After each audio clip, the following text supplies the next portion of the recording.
இன்றைய தியானத்திற்காக நாம் வாசிக்கக்கூடிய 11ஆம் அதிகாரம் 15 முதல் 18 வசனங்களை நாம் இப்பொழுது வாசிக்க கேட்போம். 7ஆம் தூதன் எக்காளம் ஊதினான். அப்பொழுது உலகத்தின் ராஜ்யங்கள் நம்முடைய கர்த்தருக்கும் அவருடைய கிறிஸ்துவுக்கும் உரிய ராஜ்யங்கள் ஆயின.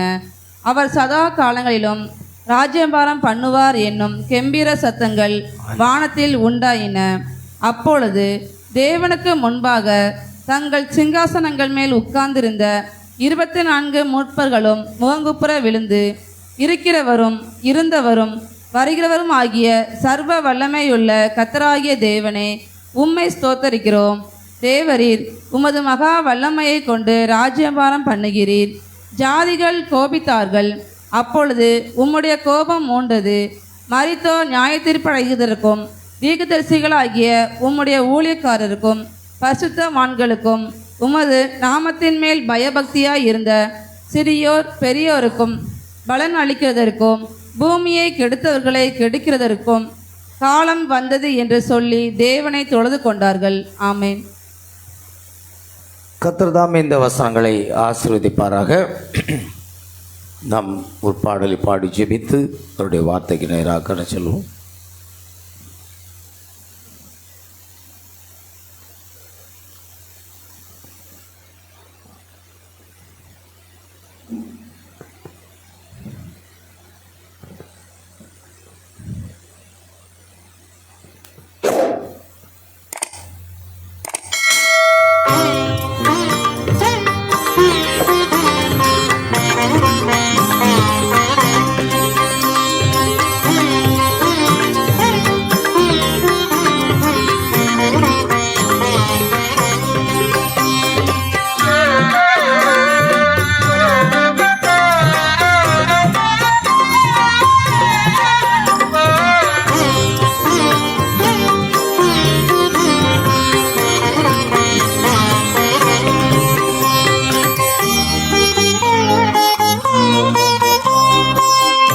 இஸ்ரவேலே பயப்படாதே, நானே உன் தேவன். இஸ்ரவேலே பயப்படாதே, நானே உன் தேவன். வழியும் சத்தியமும் ஜீவனும் நானே. வழியும் சத்தியமும் ஜீவனும் நானே. இஸ்ரவேலே பயப்படாதே, நானே உன் தேவன்.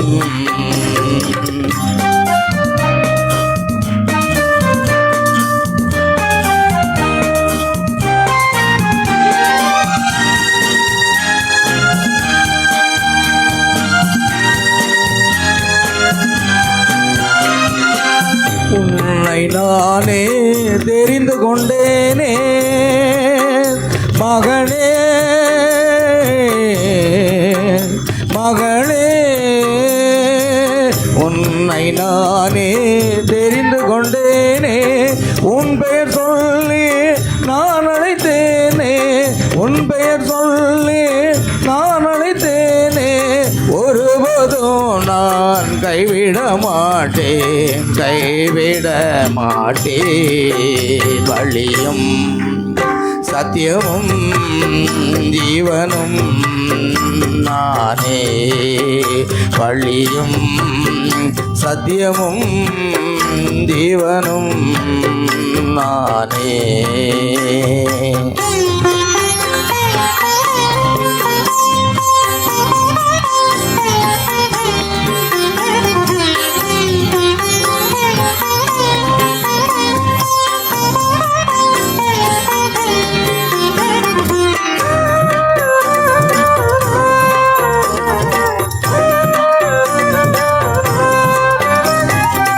தாய் மறந்தாலும் நான் மறவேனே மகனே, மகளே. தாய் மறந்தாலும் நான் மறவேனே. உள்ளங்கையில் தாங்கி உள்ளேன், உள்ளங்கையில் தாங்கி உள்ளேன். ஒருபோதும் போவதில்லை, மறந்து போவதில்லை. வழியும் சத்தியமும் ஜீவனும் நானே.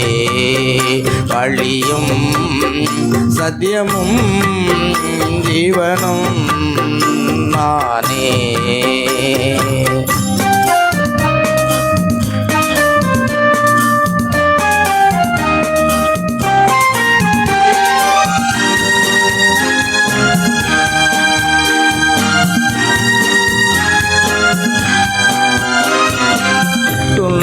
நேரம் சோர்ந்து விடாதே மகனே, மகளே.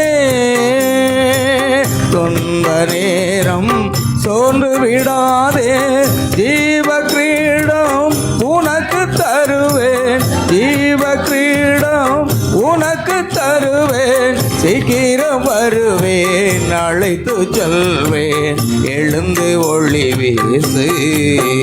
வழியும் சத்தியமும் ஜீவனும் நானே. வழியும் சத்தியமும் ஜீவனும் நானே. அன்பின் பரலோக பிதாவே, உம நன்றியோடு உம்மை துதிக்கிறோம், ஸ்தோத்திரிக்கிறோம் கர்த்தாவே. ஆசீர்வதிக்கப்பட்ட அந்த அருமையான கால வேளையிலும் தேவனுடைய சமூகத்தில் நாங்கள் கூடி வந்து உம்மை துதித்து, உம்மை பாடி, உம்மை ஆராதித்து, உம்மை மகிமைப்படுத்தவும், இந்த ஜீவனுள்ள வார்த்தையை தியானிக்கவும் கர்த்தர் எங்களுக்கு தந்த கிருபைக்காக ஸ்தோத்திரம். கிறிஸ்துவின் ராஜ்யங்கள் என்ற தலைப்பில் இந்த செய்தியை நாங்கள் கேட்கப் போகிறோம். பரிசுத்த ஆவியானவரே எங்கள் மத்தியிலே அசைவாடி எங்கள் ஒவ்வொருவரையும் அபிஷேகம்படியாக ஜெபிக்கிறோம். பரிசுத்த ஆவியினுடைய வல்லமையின் மூலமாக உம்முடைய ஜீவனுள்ள வார்த்தைகளை பேசுவதற்கு ஆண்டவரே அடியனுடைய நாவுகளை பரிசுத்தப்படுத்தி அபிஷேகப்பட்ட வார்த்தைகளை நாவில் இருந்து புறப்பட செய்ய வேண்டுமா ஜெபிக்கிறோம்.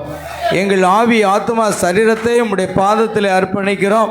எங்கள் ஒவ்வொருடைய குறைகள், குற்றங்கள், மீறுதல்கள், முறுமுறுப்புகள், மரபான பாவங்கள் சகலத்தையும் மன்னித்து பரிசுத்தப்படுத்தும், இரத்தத்தினால கழுவி தூய்மைப்படுத்தும். கர்த்தாவே, வார்த்தை கேட்க போகிற நம்முடைய பிள்ளைகளுடைய இருதயங்களும் செவிகளும் விருத்த சேதனம் பண்ணப்படுவதாக.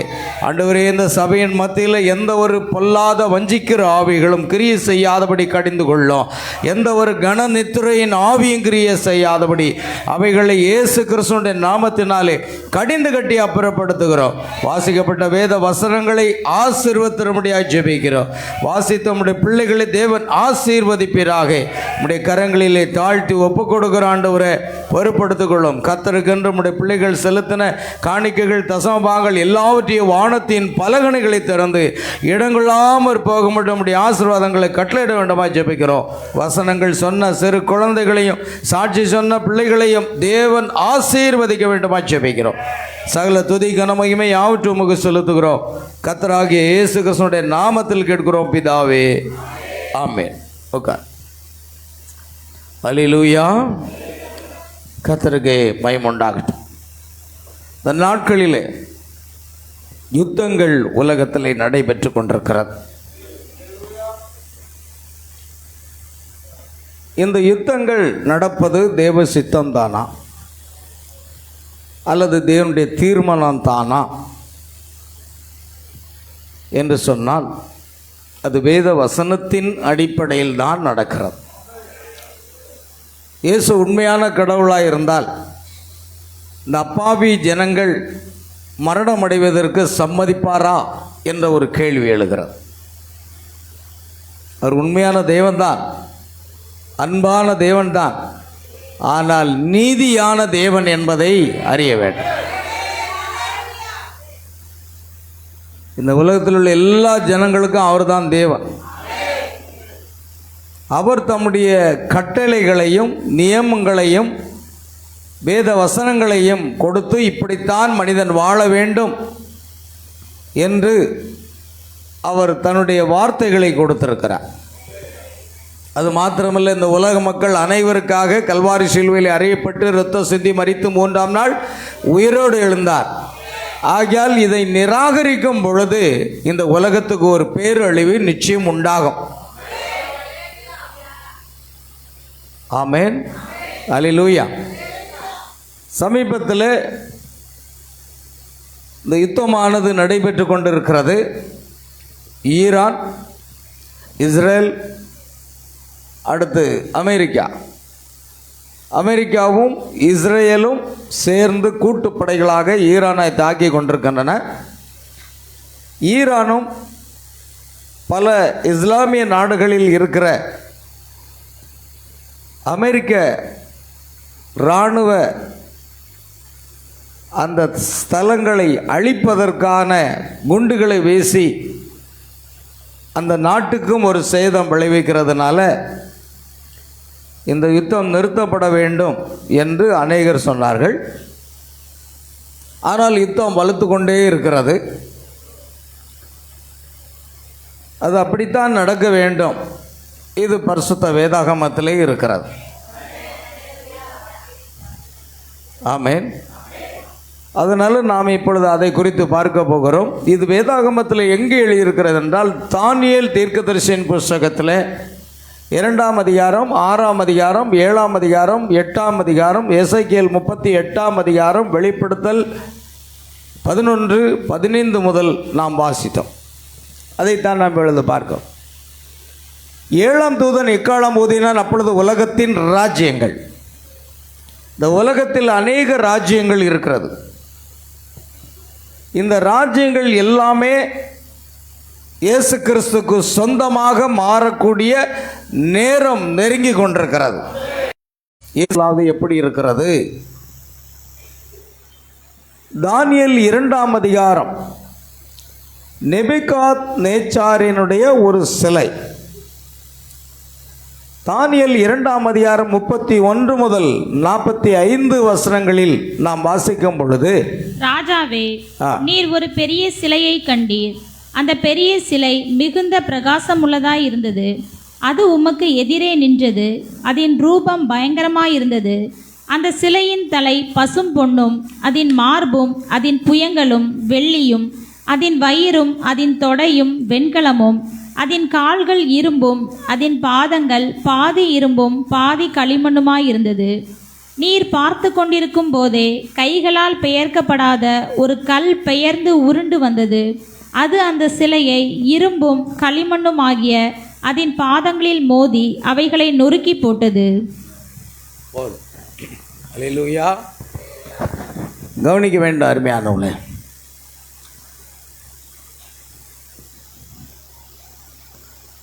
இப்படிப்பட்ட தானியேல் தீர்க்கதரிசியினுடைய காலத்தில் கண்ட ஒரு பெரிய சிலை, அந்த சிலையில் தான் ஒரு ரகசியம் இருக்கிறது. அதில் எந்தெந்த ராஜ்யம் இருந்தது என்பதை குறித்து எழுதப்படும். அந்த சிலை உலகத்தில் வரப்போகும் ராஜ்யங்களை குறிக்கிறது. சிலையினுடைய அந்த பகுதி பொருள் ராஜ்யம். தலை என்பது தங்கத்தை குறிக்கிறது, பொன். அது பாபிலோன் தேசம். மார்பு கரங்கள் வெள்ளி, மேதிய பெர்சியா ராஜ்யங்கள். வயிறு தொடைகள் வெள்ளி பித்தளை கிரேக்கமாக இருக்கிறது. கால்கள் இரும்பு ரோம பேரரசு. பாதம் இரும்பும் களிமண்ணும் சேர்ந்தது. அது கடைசி உலக அமைப்பு. மேதிய பெர்சியா என்பது வெள்ளி என்று சொல்லப்பட்டிருக்கிறது. 2 கரங்கள், அதாவது மேதியரும் பெர்சியரும் இரட்டை ராஜ்யம், டுயல் கிங்டம். தானியேல் 2:39 வசனம் இருக்கிறது. உமக்கு பின்பு உம்மை விட குறைந்த மற்றொரு ராஜ்யம் எழும். ஆமென். இந்த ராஜ்யத்தினுடைய அமைப்பை பார்த்தீங்கன்னா, தானியேல் 2ஆம் அதிகாரத்தில் அங்கே 7வது தானியேல் 7ஆம் அதிகாரம், தானியேல் 7ஆம் அதிகாரத்தில் 4 மிருகங்களை குறித்து சொல்லியிருக்கிறது. 7ஆம் அதிகாரம் 3 முதல் 7 வசனங்களை நாம் வாசிப்போம். அப்பொழுது வெவ்வேறு ரூபமுள்ள 4 பெரிய மிருகங்கள் சமுத்திரத்திலிருந்து எழும்பின. முந்தினது சிங்கத்தை போல இருந்தது. அதற்கு கழுகின் செட்டைகள் உண்டாயிருந்தது. நான் பார்த்து கொண்டிருக்கையில் அதன் இறகுகள் பிடுங்கப்பட்டது. அது தரையிலிருந்து எடுக்கப்பட்டு மனுஷனைப் போல 2 காலின் மேல் நிமிர்ந்து நிற்கும்படி செய்யப்பட்டது. மனுஷ இருதயம் அதற்கு கொடுக்கப்பட்டது. பின்பு கரடிக்கு ஒப்பாகிய வேறே 2ஆம் மிருகத்தை கண்டேன். அது ஒரு பக்கமாய் சாய்ந்து நின்று தன் வாயின் பற்களுக்குள்ளே 3 விலா எலும்புகளை கவ்வி கொண்டிருந்தது. எலும்பி வெகு மாம்சம் தின்னென்று அதற்கு சொல்லப்பட்டது. அதன் பின்பு சிவிங்கியைப் போல் இருக்கிற வேறொரு மிருகத்தை கண்டேன். அதன் முதுகின் மேல் பட்சியின் செட்டைகள் 4 இருந்தது. அந்த மிருகத்துக்கு 4 தலைகளும் உண்டாயிருந்தது. அதற்கு ஆளுகை அளிக்கப்பட்டது. அதற்கு பின்பு தரிசனங்களில் 4ஆம் மிருகத்தை கண்டேன். அது கெடியும் பயங்கரமும் மகா பலத்ததுமாயிருந்தது. அதற்கு பெரிய இருப்பு பற்கள் இருந்தது. அது நொறுக்கி பட்சித்து மீதியானதை தன் கால்களால் மிதித்து போட்டது. அது தனக்கு முன்னிருந்த எல்லா மிருகங்களை பார்க்கிலும் வேற்றுருவமாயிருந்தது. அதற்கு 10 கொம்புகள் இருந்தது. போதும், கவனிங்க. இப்பொழுது அந்த சிலையை நாம் பார்க்கலாம். சற்று அதில் என்ன எழுதியிருக்குன்னு பார்க்கலாம்.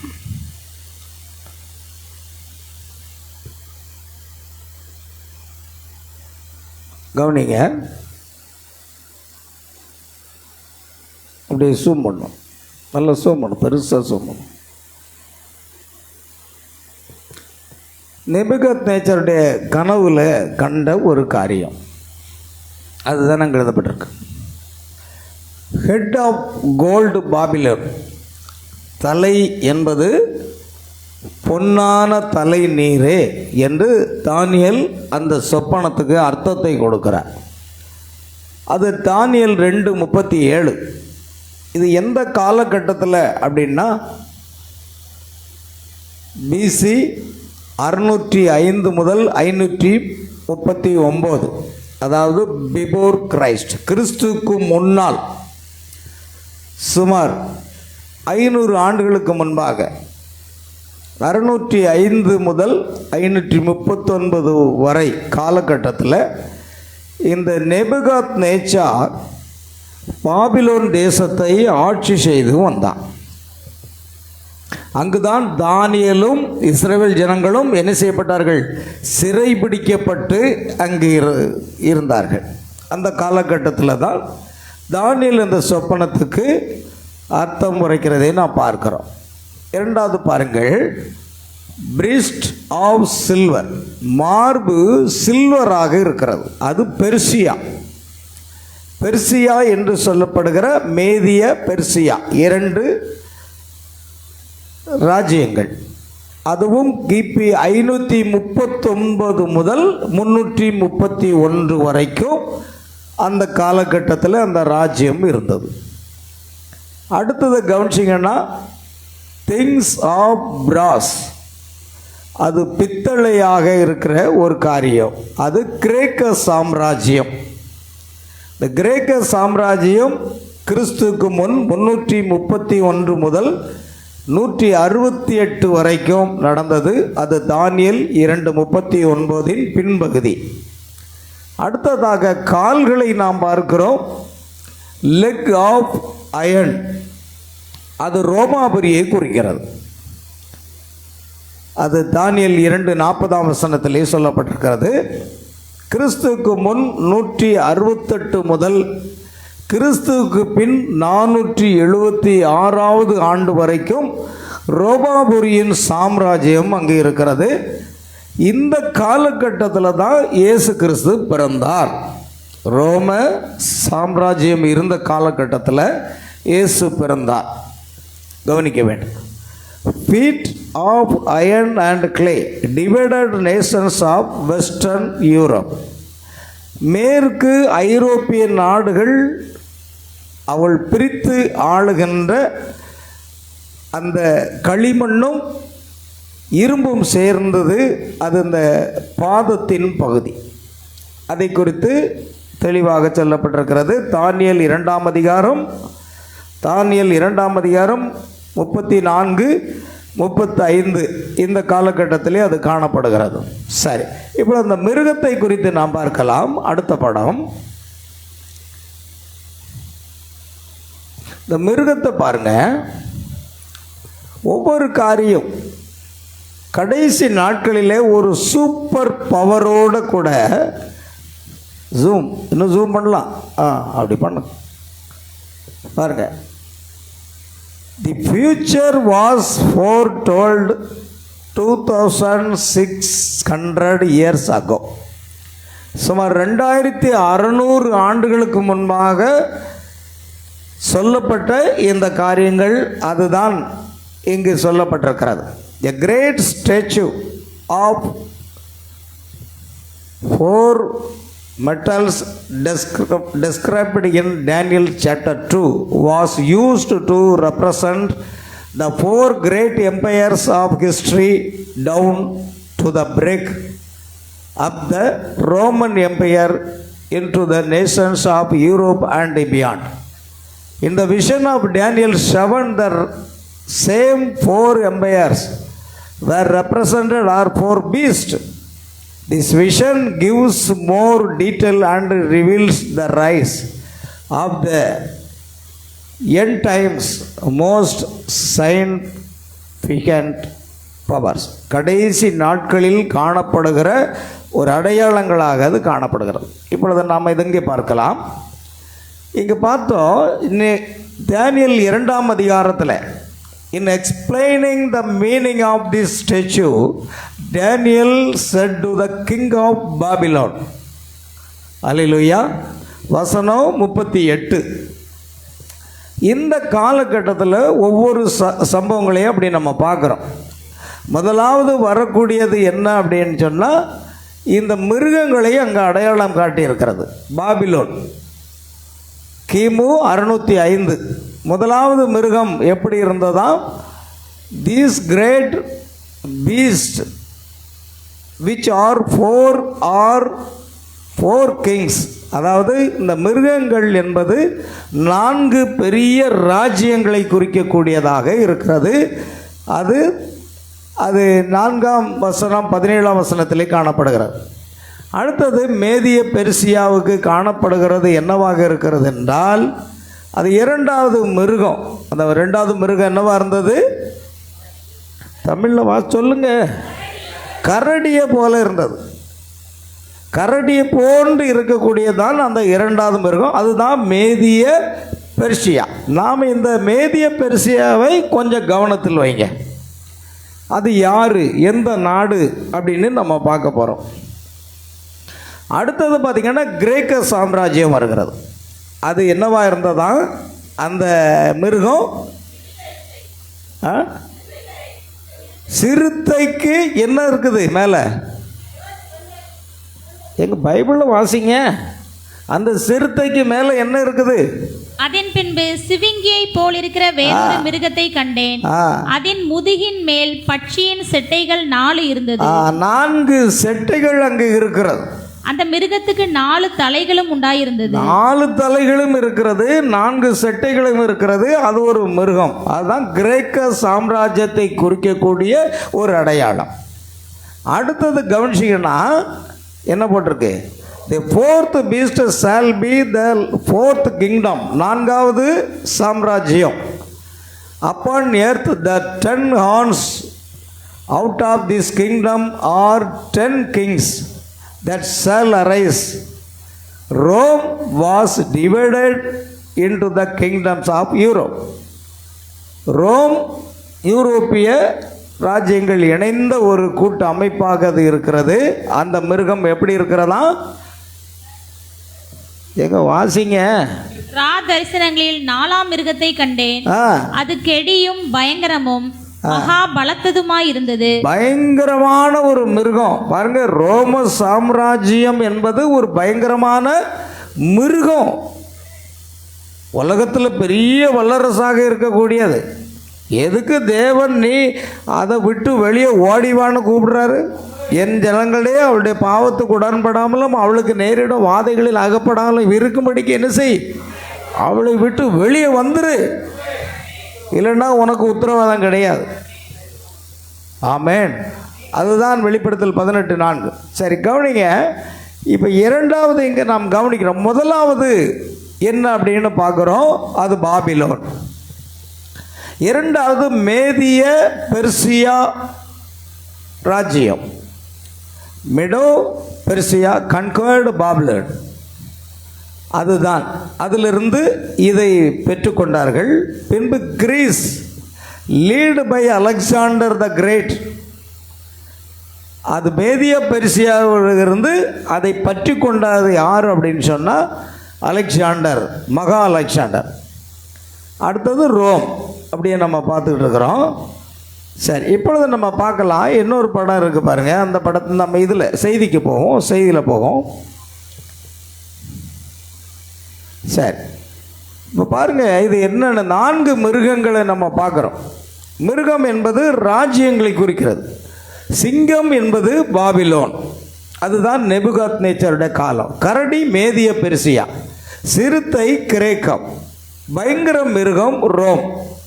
கரடி என்பது மேதிய பெர்சிய ராஜ்யத்தை குறிக்கிறது. தானியேல் 7:5. அது ஒரு பக்கமாக எழுந்திருந்தது. இதன் அர்த்தம் பெர்சியா மேதியாவை விட வலிமையாக இருந்தது. இந்த பெர்சியாவும் இந்த மேதியாவும் இணைந்து இரட்டை ராஜ்யங்களாக அது காணப்பட்டது. ஆனால் பெர்சியாவை விட பெர்சியா மேதியாவை விட வலிமையாக இருந்தது. 2 ராஜ்யங்களில் பெர்சியா மேலோங்கி ஆட்சி செய்தது. பாருங்க, திரும்பமாக இங்கே அதே காரியம்தான். பாபிலோன் ஹெட் ஆஃப் ஹோல்டு, அது 600 கிறிஸ்துக்கு முன்னால் உள்ள இந்த காலகட்டத்தை நம்ம இங்கே குறிச்சிருக்கோம். நம்ம ஏற்கனவே அதை பார்த்துட்டோம். அடுத்ததாக பார்க்கலாம். பாருங்கள், இப்பொழுது தலைப்பு என்ன? தேவனின் தீர்க்க தரிசன ராஜ்யங்கள். இதெல்லாம் நடைபெறுவதற்கு முன்பாகவே தேவன் தீர்க்க தரிசனமாக அதை அங்கே வெளிப்படுத்தி கொடுத்திருக்கிறார். உலக வரலாறு தேவனின் கையில் உள்ளது. இந்த உலகத்தின் ஆரம்பம் முதல் முடிவுரைக்கும் தேவனுடைய திட்டத்தில் இருக்கக்கூடிய காரியங்கள். அவர் என்ன திட்டம் வைத்திருக்கிறாரோ அதுதான் நடைபெறும். 3ஆம் உலக போர் நடைபெறக்கூடாது, நடந்துவிடக்கூடாது.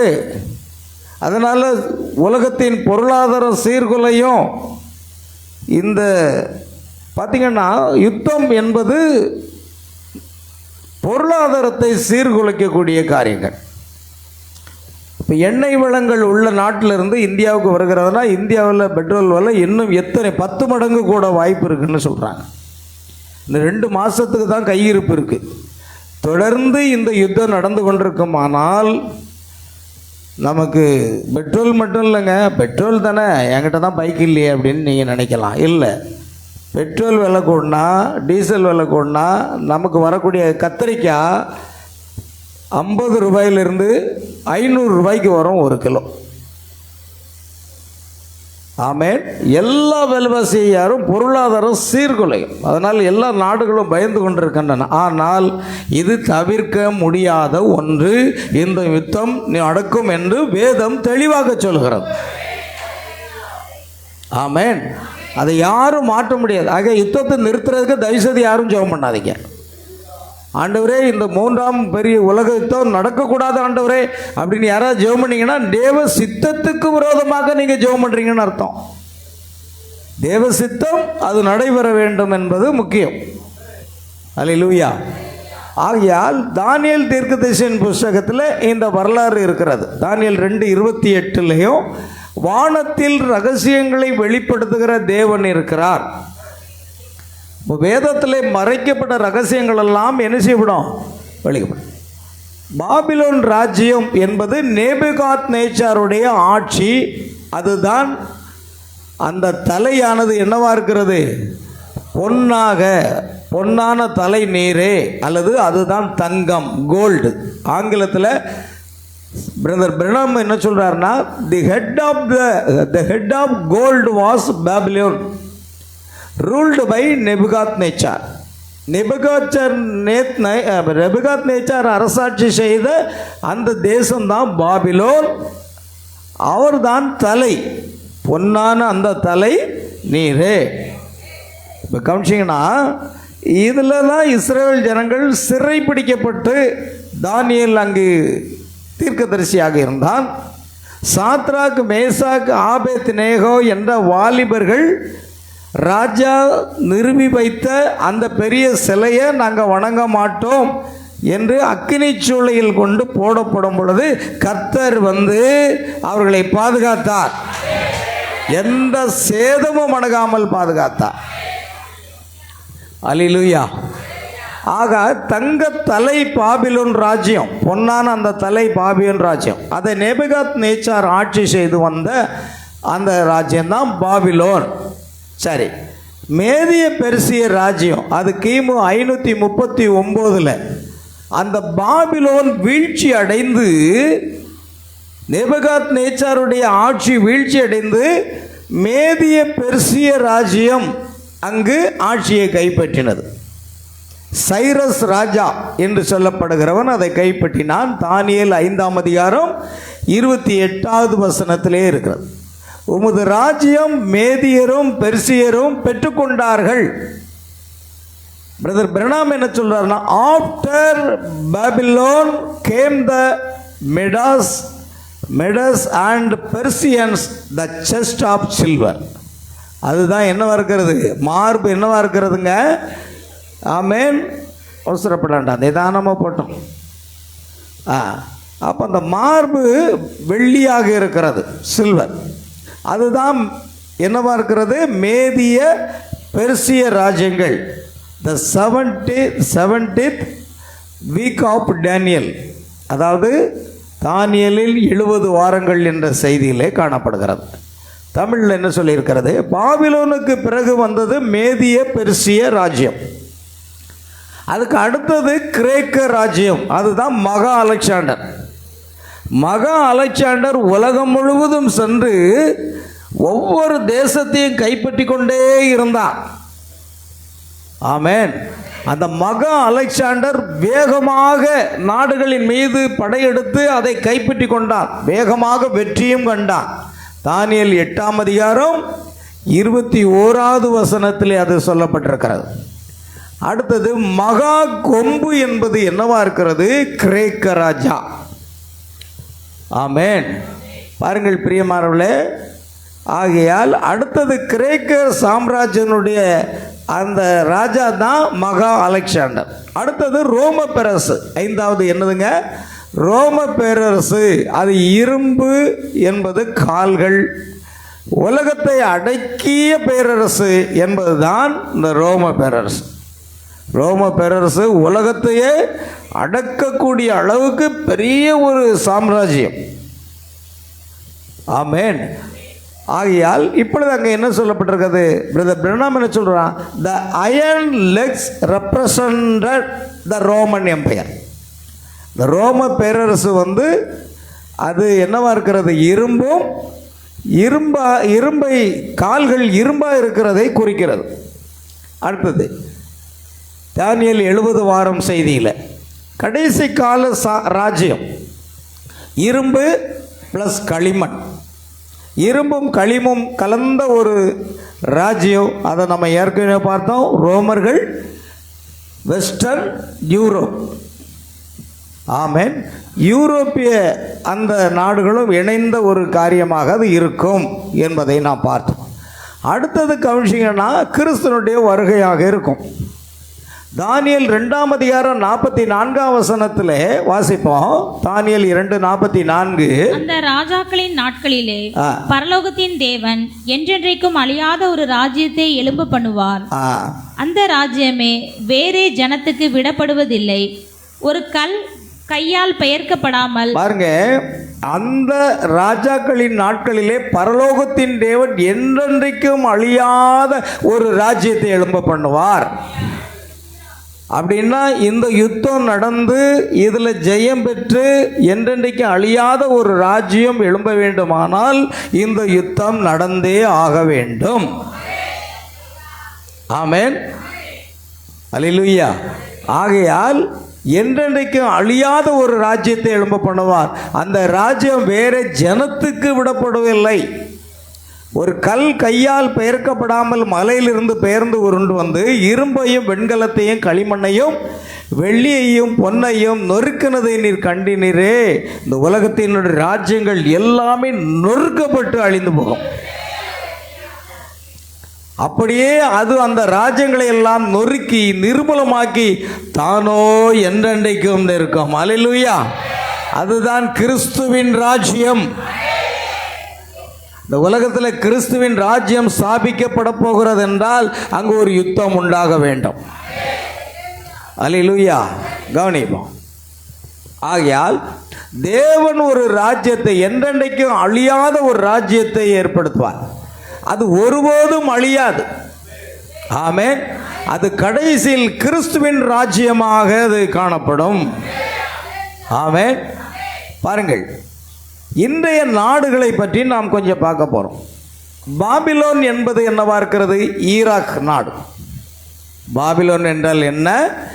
ஈராக் என்ற ஒரு நாடு தான் பாபிலோன். பாபிலோனில் தான் தொங்கு தோட்டம் இருக்கிறது. தானியேலின் கல்லறை அங்குதான் இருக்கிறது. ஆகையால் அது முக்கியத்துவம் பெறுகிறது. அல்லேலூயா. அது நெபுகாத் நேச்சார் ஆட்சி செய்த ஒரு நாடு ஈராக். அது அடுத்ததாக வருகிறது மேதியா பெர்சியா நாடு. அது எங்கிருந்து பிடிக்கிறது? நெபுகாத் நேச்சார் இடத்திலிருந்து ஆட்சியை கைப்பற்றி கொண்டவர்கள் யார் அப்படின்னா மேதியா பெர்சியா. இதுதான் இன்றைய ஈரான் நாடு. நல்லா கவனிக்கணும். இன்றைய ஈரான் நாடு தான் அந்த மேதிய பெர்சியா. ஆமென், ஆமென். பாருங்க, இந்த ஈரான் நாடு தான் அதை பார்க்குறோம். அடுத்தது பாருங்க, ஈரான், ஈராக், துர்க்கி, கிரீக்கு எல்லாம் சேர்ந்ததாக அது ஒரு கூட்டுப்படைகளாக சேரக்கூடிய ஒரு நேரம் வருகிறது. அல்லேலூயா. அடுத்தது ரோம், இத்தாலி. மேதிய பெர்சிய சாம்ராஜ்யம் இன்று தனியாக ஒரு நாடாக இல்லை. அது இருந்த பழைய நிலப்பகுதிகள் இப்பொழுது பல நாடுகளாக பிரிந்துள்ளன. அந்த மேதிய பெர்சிய ராஜ்யம் என்ன செய்கிறது? பல நாடுகளாக பிரிந்தன. அது என்னென்ன நாடுகள் பிரிந்து வந்தது?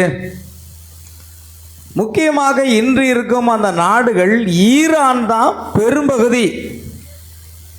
ஆமென். இந்த பெர்சியாவினுடைய ராஜ்யம் என்பது ஈரான். ஆமென். ஈரான் தான் இந்த பெர்சிய ராஜாவினுடைய ஒரு பகுதியாக இருக்கிறது. மேதியாவை விட அது வலிமை மிக்கது என்று பார்த்தோம். பெரும்பகுதி ஈரான், அடுத்தது ஈராக், அடுத்தது மெசொப்பொத்தாமியானுடைய பகுதி, அடுத்தது துருக்கி, அனடோலியா பகுதி, அடுத்தது ஆப்கானிஸ்தான், அடுத்து பாகிஸ்தானின் சில பகுதிகள், அடுத்தது சிரியா மற்றும் சுற்றுப்பகுதிகள் எல்லாம் இணைந்ததாக மேதியா பெர்சிய சாம்ராஜ்யமாக இருந்தது. இப்பொழுது சில சிறு நாடுகளாக அது பிரிந்திருக்கிறது. ஆனால் பெரும்பாலும் பெரும்பகுதியாக இருக்கிறது என்னது? ஈரான். நாம் கவனிக்க வேண்டும். நாம் அதை சரித்திர பிரகாரமாக பார்த்து கொண்டு வருகிறோம். அல்லேலூயா. இந்த சாம்ராஜ்யத்தின் மையம் இன்று ஈரான் நாட்டில் தான் இருக்குது. ஆமென். பழைய மேதியா என்ற பகுதி இன்று ஈரானின் வடமேற்கு பகுதி, அசர்பைஜான், குர்திஸ்தான், கிர்மாசா பகுதிகள். பாருங்க, இந்த அஜர்பைஜான் மேலேயும் கொண்டு போட்டான் ஈரான். குர்திஸ்தான் இந்த ஜனங்கள் ஈரானுக்குள் ஊடுருவி அங்கு சேதத்தை விளைக்க வேண்டும் என்ற சூழ்நிலை இப்பொழுது காணப்படுகிறது. நீங்கள் அனுதினமும் செய்தியில் பார்த்துக்கிட்டே வாங்க, தெரியும். அடுத்தது வரலாற்று முக்கிய தகவலில் நம்ம பார்க்குறோம். கிமு 550 அளவில் சைரஸ் த கிரேட், அதாவது மகா சைரஸ் மன்னன் மேதிய அரசை வென்று பெர்சிய சாம்ராஜ்யத்தை நிறுவினார். அந்த சைரஸ் தான் இந்த ஈரான் என்று சொல்லப்படுகிற பெர்சிய சாம்ராஜ்யத்தை நிறுவன நபர். அதன் பின்னர் இந்த பேரரசு இந்தியா முதல் எகிப்து வரை பரந்த மிகப்பெரிய உலக சாம்ராஜ்யமாக வளர்ந்தது. பாருங்கள், இந்த பேரரசில் எதுவும் சேர்ந்துருக்குது, இந்தியாவும் அங்கே இருக்கிறதை நம்ம பார்க்குறோம். அதனால தான் இந்தியாவுக்கு விசாகப்பட்டினத்தில் எக்ஸ்பிஷனுக்காக வந்த அந்த கப்பல் திரும்பி இலங்கை பகுதியில் போகும் பொழுது அமெரிக்காவுடைய நீர்மூழ்கி கப்பல் வந்து அந்த இராணுவ கப்பலை என்ன செய்தது? மூழ்கடித்து விட்டது. அதை மூழ்கடித்ததுனால இந்தியா எந்த ஒரு கருத்தையும் சொல்ல முன்வரல. அப்படி ஒரு சூழ்நிலை. ஏன்னா நடுநிலை வைக்க எப்பொழுதுமே இந்தியா நடுநிலையே வைத்து கொண்டிருக்கோம். இஸ்ரேல் 1948ஆம் ஆண்டு இஸ்ரேல் என்பது ஒரு தனி நாடாக பிரகடனப்படுத்தப்பட்ட பொழுது அமெரிக்கா முதற்கொண்டு பல நாடுகள் அதை ஏற்றுக்கொண்டன. ஆனால் இந்தியா அன்றைக்கு இஸ்ரேலை ஒரு நாடாகவே ஏற்றுக்கொள்ளலை. வரலாறை நாம் கவனிக்க வேண்டும். ஆக இந்தியா என்பது அது நடுநிலையில் தான் சென்று கொள்ளும். ஏன்னா அது யுத்தத்தை விரும்புறதில்லை. ஏன்னா நமக்கு 140 கோடி ஜனங்கள் இருக்கிறாங்க. இந்த 140 கோடி ஜனங்களையும் உணவு கொடுத்து அவங்கள பராமரிக்கணும்னா யுத்தம் வந்தாச்சுன்னு சொன்னால் எல்லாருக்கும் உணவு கூட கொடுக்க முடியாது. அதனால் இந்தியா எப்பொழுதுமே யுத்தத்தை விரும்பாமல் நடுநிலையை கையாளுகிறது. ஆனால் அந்த முதலாவது சாம்ராஜ்யம், இந்த பேரரசு இந்தியா முதல் எகிப்து வரை பரந்த மிகப்பெரிய ஒரு சாம்ராஜ்யமாக வளர்ந்தது. வேதாகமத்தில் வரும் மேதியரும் பெர்சியரும் என்ற ராஜ்யம் தானியேல் 5:8 வசனம் வாசிப்போம். தானியேல் 5:8. அப்பொழுது ராஜாவின் ஞானிகள் எல்லாரும் வந்து சேர்ந்தார்கள். ஆனாலும் அவர்கள் அந்த எழுத்தை வாசிக்கவும் அதன் அர்த்தத்தை ராஜாவுக்கு தெரிவிக்கவும் கூடாது இருந்தது. தானியேல் 5:8. சரி, ஆகையால் இந்த மேதிய பெர்சியருடைய ராஜ்யம் என்பது எதை குறிக்கிறது என்றால், அதுதான் இன்றைய ஈரான் மையமாக இருந்த அந்த பழைய பேரரசு. ஈரானை எளிதில் நாம் கணக்கிட்ட முடியாது. அது ஒரு அந்த காலத்தில் இருந்த ஒரு வல்லமையான பேரரசாக இருந்து வந்திருக்கிறது சரித்திர பிரகாரமாக. ஆகையால் இன்றைக்கும் அந்த ஈரானை எளிதில் தோற்கடித்து விட முடியாது. பெரிய ஒரு போராட்டம் அங்கு இருக்கும். ஆகையால் சுருக்கமாக நாம் பார்த்தால் மேதிய பெர்சிய சாம்ராஜ்யம் இன்றைய முக்கியமாக ஈரான் நாட்டின் பழைய பேரரசாக இருக்கிறது. தீர்க்க தரிசனத்தின் முக்கியம் என்னவென்றால், உலக வரலாறு தேவனால் முன்கூட்டியே கூறப்பட்ட ஒன்றாக இருக்கிறது. அல்லேலூயா. இந்த உலகத்தினுடைய வரலாறு, எப்பொழுது யுத்தம் நடக்கும், யார் யாருக்கு நடக்கும், யார் ஜெயம் பெறுவார்கள், எல்லாமே முன்கூட்டியே தீர்மானிக்கப்பட்ட ஒன்றுதான். ஆமென். உண்மையாக இதையெல்லாம் அறிந்து கொண்ட ஒரு கிறிஸ்தவன் போரை நிறுத்த வேண்டும் என்று ஜெபிக்க மாட்டான். ஏன்னா அது தேவனுடைய சித்தம். சரி, இங்கே நான் நேற்று வெளியான ஒரு தகவல், நம்முடைய அமெரிக்க ஐக்கிய நாட்டினுடைய பிரசிடெண்டாக இருக்கக்கூடிய டொனால்டு ட்ரம்ப் அவர்களோடு இயேசு பேசினார் என்று ஒரு வீடியோ வெளியானது. இயேசு கிறிஸ்து நேரடியாக அவர்கிட்ட பேசினாராம். ஏன்னா அவருக்கு இயேசு கிறிஸ்துவின் மேலே நல்ல ஒரு நம்பிக்கை இருக்குது. காரணம், இப்போது நான் என்ன சொல்கிறேன்னா, நம்ம இவர் எடுத்துக்கிடுமே, நம்ம சாமுல்ராஜை எடுத்துக்கிடுமே. இயேசு கிறிஸ்து மேலே அன்பு இருக்குது, அவருடைய வார்த்தையின் மேலே அன்பு இருக்குது, அவர் மேலே நல்ல ஒரு இது இருக்குது. ஆனால் அவர் அந்த ட்ரெஸ்ஸை போட்டார்னா கம்பு எடுத்து தட்டுறவனை என்ன செய்வார்? தட்ட தான் செய்வார். ஏன்னா அது உத்தியோகம், அது புரியுதா? அல்லேலூயா. கண்டிப்பாக. ஏன்னா அவர் அந்த உத்தியோகத்தில் இருக்கும்போது அந்த உடைக்கு மதிப்பளித்து அந்த அதிகாரம் அவருடைய கையில் இருக்கும் பொழுது அங்கே ஒரு தவறு நடக்குமானால் அதை என்ன செய்வார்? அதை தட்டி கேட்கக்கூடிய அதிகாரம் இருக்கும்போது அதை தட்டி கேட்பார். ஆனால் ஆண்டவருக்கு முன்பாக ஒரு தாழ்மையான ஒரு கிறிஸ்தவனாக இயேசு கிறிஸ்து மீது அன்பு செலுத்துகிறவனாக இருப்பார். அவர் அன்பு செலுத்துகிறவனாக இருப்பார் என்றால், தவறு செய்கிற ஒரு குற்றவாளியே அவர் பெரம்பு கொண்டு அடிக்காமல் இருக்க மாட்டார், அடிக்கத்தான் செய்வார். அல்லேலூயா. ஏன்னா அவருக்கு அந்த அதிகாரம், அந்த உத்தியோகம் அப்படி. அதே போல தான் டொனால்டு ட்ரம்ப் பதவி ஏற்கும் பொழுதே பைபிளை வைத்து நம்முடைய நல்ல ஒரு 2 தேவ மனிதர்கள் உண்டு. அவங்க பேர்னு பெருமை தீர்க்கதரிசி அடிக்கடி சொல்லுவார், சோதம் கோமருக்கு போகிறது. 1 2 பிரபலமான ஊழியக்காரங்களை சொல்லுவார்லங்க.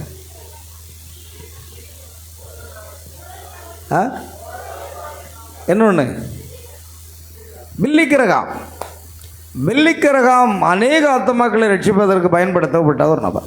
பில்லிக்கிரகாமுடைய மகன்தான் அங்கு டொனால்டு ட்ரம்ப் பதவி இருக்கும் பொழுது பைபிள் வாசித்து ஜெபம் செய்து அதை இங்கு செய்கிறத நம்ம பார்க்குறோம். அதனால் டொனால்டு ட்ரம்புக்கு நல்லா தெரியும் இயேசு கிறிஸ்து தான் தேவன் என்று. அந்த விசுவாசத்தில் இருக்கிறார். ஆனால் அவர் ஒரு அதிபராக இருக்கிறபடினால் அவர் என்னென்ன செய்யணுமோ தன் நாட்டு ஜனங்களை பாதுகாக்க இருக்கணும். குண்டை தூக்கி போடுறா, அதுக்காக இயேசு கிறிஸ்து மேலே அன்பு இருக்குன்னு சொன்னால் தன் ஜனங்களை பாதுகாக்க வேண்டாமா? ஆமென். அதற்கு எதிர்வினை ஆற்றித்தான் ஆக வேண்டும், அதுதான் காரியம்.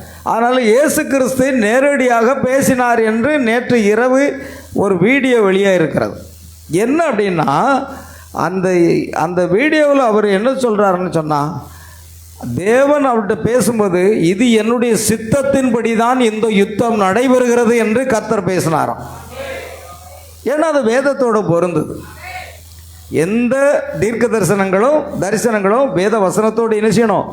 பொருந்தணும். அவருக்கு தேவன் சொன்ன அந்த காரியம் அது அப்படியே பொருந்தது. நீங்கள் அந்த வீடியோவில் பாருங்கள், இயேசு கிறிஸ்து அவரோடு பேசின ஒரு காரியம். ஆமென். நிச்சயமாக இது என்னுடைய சித்தத்தின்படி தான் நடக்கிறது என்று கர்த்தர் சொன்னாராம். அப்படின்னால் இது நடக்க வேண்டும். 2வது, அது மாத்திரமல்ல பிரியமானவர்களே, தேவன் ஆதியாகமத்திலேயே ஆபிரகாமுக்கு குமாரனாக இஸ்மவேல் பிறந்த காலகட்டத்திலே கர்த்தர் சொல்லுகிறார், இவன் ஒரு துஷ்ட மனுஷனாக இருப்பான், இவனுடைய கை எல்லாருக்கும் விரோதமாகவும் எல்லாருடைய கையும் இவனுக்கு விரோதமாக இருக்கும் என்று அவன் பிறக்கும் பொழுதே கர்த்தர் சொல்லிட்டார்னா இன்றைக்கு அவன் அப்படி தான் இருப்பான். இன்னைக்கு தீவிரவாதிகள் எங்கே இருக்கிறாங்க? இன்னைக்கு தீவிரவாதிகள் என்றால் இஸ்லாமியரில் தான் தீவிரவாதிகள் அதிகம், வேறு எந்த மதத்தை சேர்ந்தவர்கள் அல்ல. அங்கே தான் தீவிரவாதிகள். ஏன்னா அது கர்த்தர் சொன்னது. அவன் துஷ்ட மனுஷன்தான்னு சொல்கிறார். அல்லேலூயா. ஆனாலும் இஸ்லாமியர்கள் என்ன செய்திருக்க வேண்டும்? அந்த இஸ்மாயில் ஆபிரகாமுடைய குமாரனுடைய வம்சத்தில் வந்தவங்க ஆபிரகாமின் தேவனாகிய யெகோவா தேவனத்தை அவர்கள் ஆராதித்திருக்க வேண்டும். வேறு யாரும் இல்லை. இந்த இஸ்மவேல் என்பவன் யாருடையவன்? ஆபிரகாமுடைய குமாரன். ஆபிரகாமுடைய குமாரனாக இருக்கிறனால ஆபிரகாமின் தேவன் யாரோ அந்த யெகோவா தேவனைத்தான் இவர்களும் ஆராதித்து வணங்கி இருக்க வேண்டும். ஆனால் நடந்தது என்ன? அவர்கள் அதை விட்டுவிட்டு முகமது நபியினுடைய உபதேசங்களை ஏற்றுக்கொண்டு இஸ்லாமியர்களாக மாறினார்கள். அது கிபி 700வது ஆண்டு காலகட்டத்தில், 7வது நூற்றாண்டில் தான் இஸ்லாமிய மதம் தோன்றினது. அதுக்கு முன்னால் கிடையாது. ஆனால் கிறிஸ்தவம் என்பது 1ஆம் நூற்றாண்டிலே இங்கே வருகிறது. ஆமென்.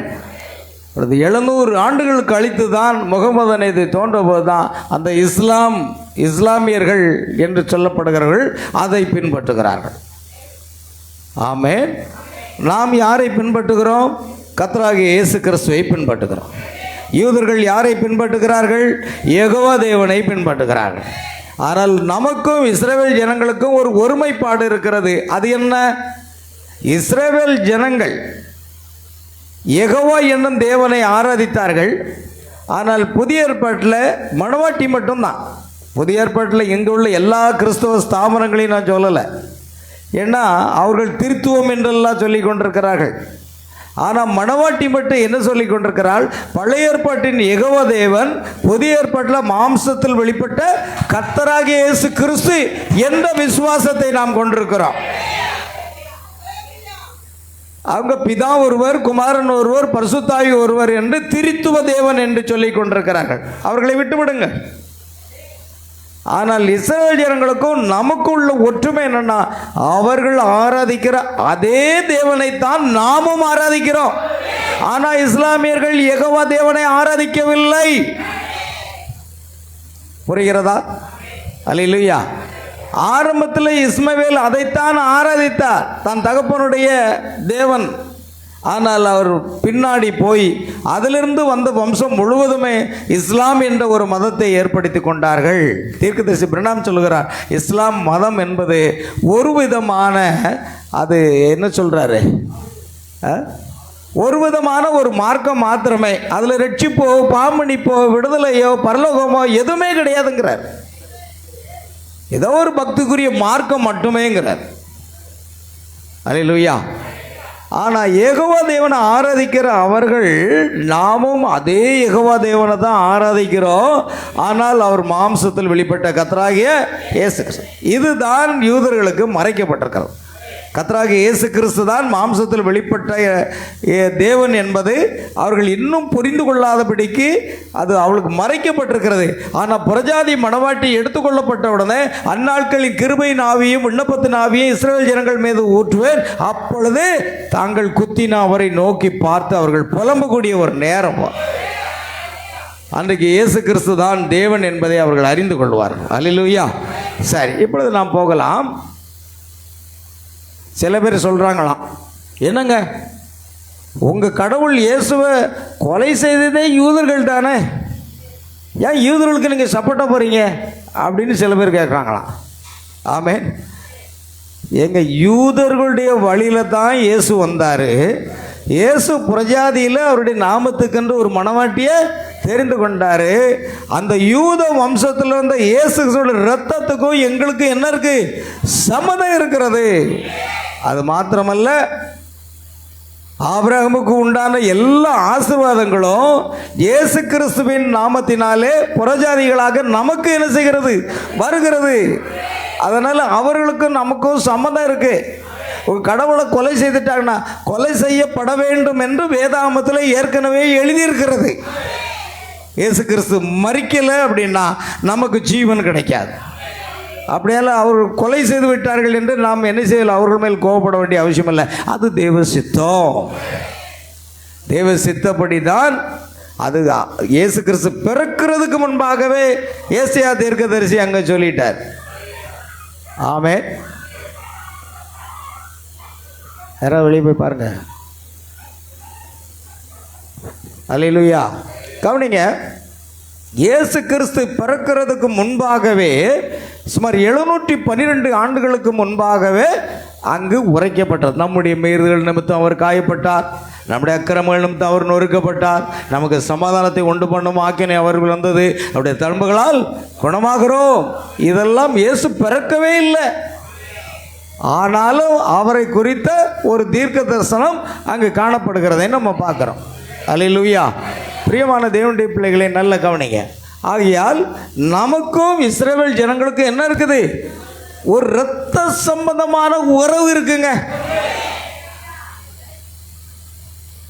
இந்த யுத்தத்தில் இஸ்ரவேல் ஜெயிப்பார்கள் என்று வேதம் சொல்கிறது. நாம் அவர்களுக்காகத்தான் ஜெபிக்க வேண்டும்.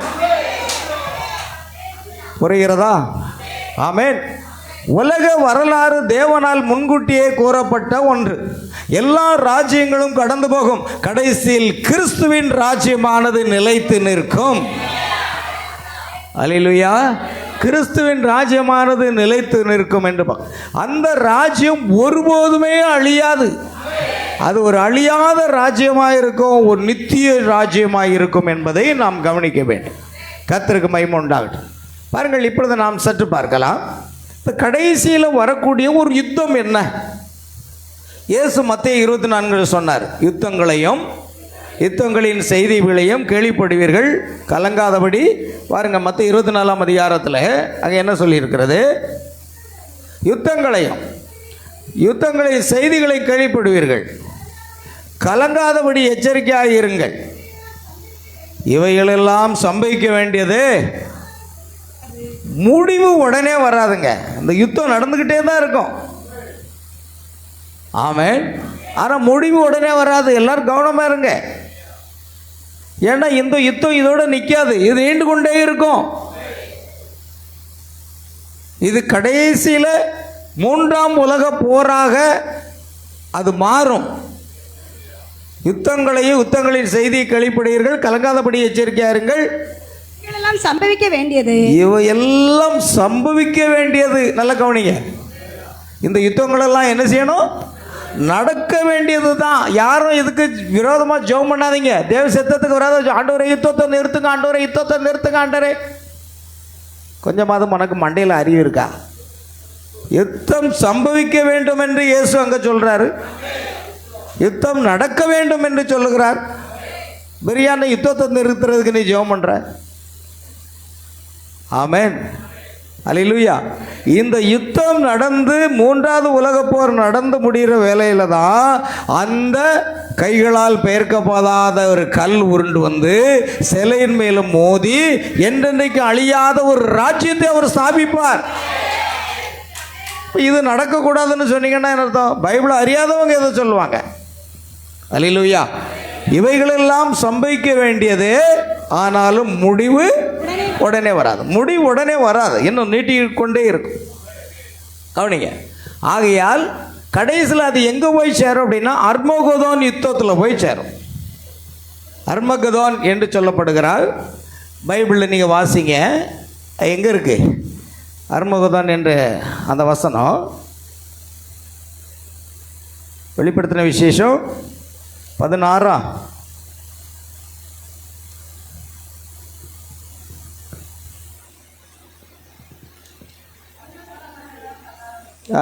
16. அப்பொழுது எபிரேய பாஷையிலே அர்மகெதோன் எண்ணப்பட்ட இடத்திலே அவர்களை கூட்டி சேர்த்தான். பார்த்தீங்களா? அர்மகதோன் என்றது எபிரேய பாஷை. அந்த பாஷையில் சொல்லப்படுகிற அர்மகதோன் எண்ணப்பட்ட இடம், அந்த இடம் பேர் தான் என்னது? அர்மகதோன் இடம். சரி, போதும். அங்கே தான் நமக்கு என்ன செய்வது? இந்த யுத்தம் எங்கே நடக்கும்னு பைபிளில் இருக்கு பாருங்க. 3ஆம் உலக போர் எங்கே நடக்கும்? அர்மகதோன் என்று சொல்லப்படுகிற அந்த இடத்துல தான் நடக்கும். அது எங்கே இருக்கிறதுன்னு நம்ம இப்போ பார்க்க போகிறோம். கவனிங்க. The battle of Armageddon will be fought in the valley of Megiddo. அது எங்கே நடக்குமா? மெகிதோ என்ற பள்ளத்தாக்கில் நடக்கும். அந்த the seventh seal தீர்க்கதரிசி சொல்றார், all the nations will gather against Jerusalem for the battle of Armageddon. எல்லா நாடுகளும் இணைந்து என்ன செய்யும்? எருசலேமுக்கு விரோதமாக வரும். அல்லேலூயா.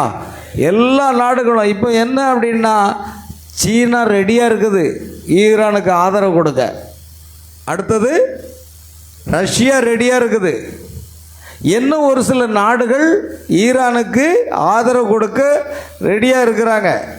ஆனால் அதே நேரத்தில் ரஷ்யா கொஞ்சம் பின்தங்கி இருக்கிற காரணம் என்னென்னா, கிட்டத்தட்ட 3.5 ஆண்டுகளுக்கு மேலாக உக்ரைனுக்கும் ரஷ்யாவுக்கும் யுத்தம் நடந்ததுனால பொருளாதாரத்தில் ரொம்ப ஒரு பாதிப்பு இருக்கிறதுனால தான் உடனடியாக போருக்கு வராமல் கொஞ்சம் தயங்கி கொண்டு இருக்கிறார்கள். கவனிக்க வேண்டும். அல்லேலூயா. All the nations will gather against Jerusalem for the battle of Armageddon. Armageddon யுத்தத்துக்கு எதிராக எல்லா நாடுகளும் சேருமா எருசலேமுக்கு விரோதமாக. The battle of Armageddon தீர்க்கதரிசி செய்தியில் Russia and the eastern nations will move down in the Palestine. கவனிங்க.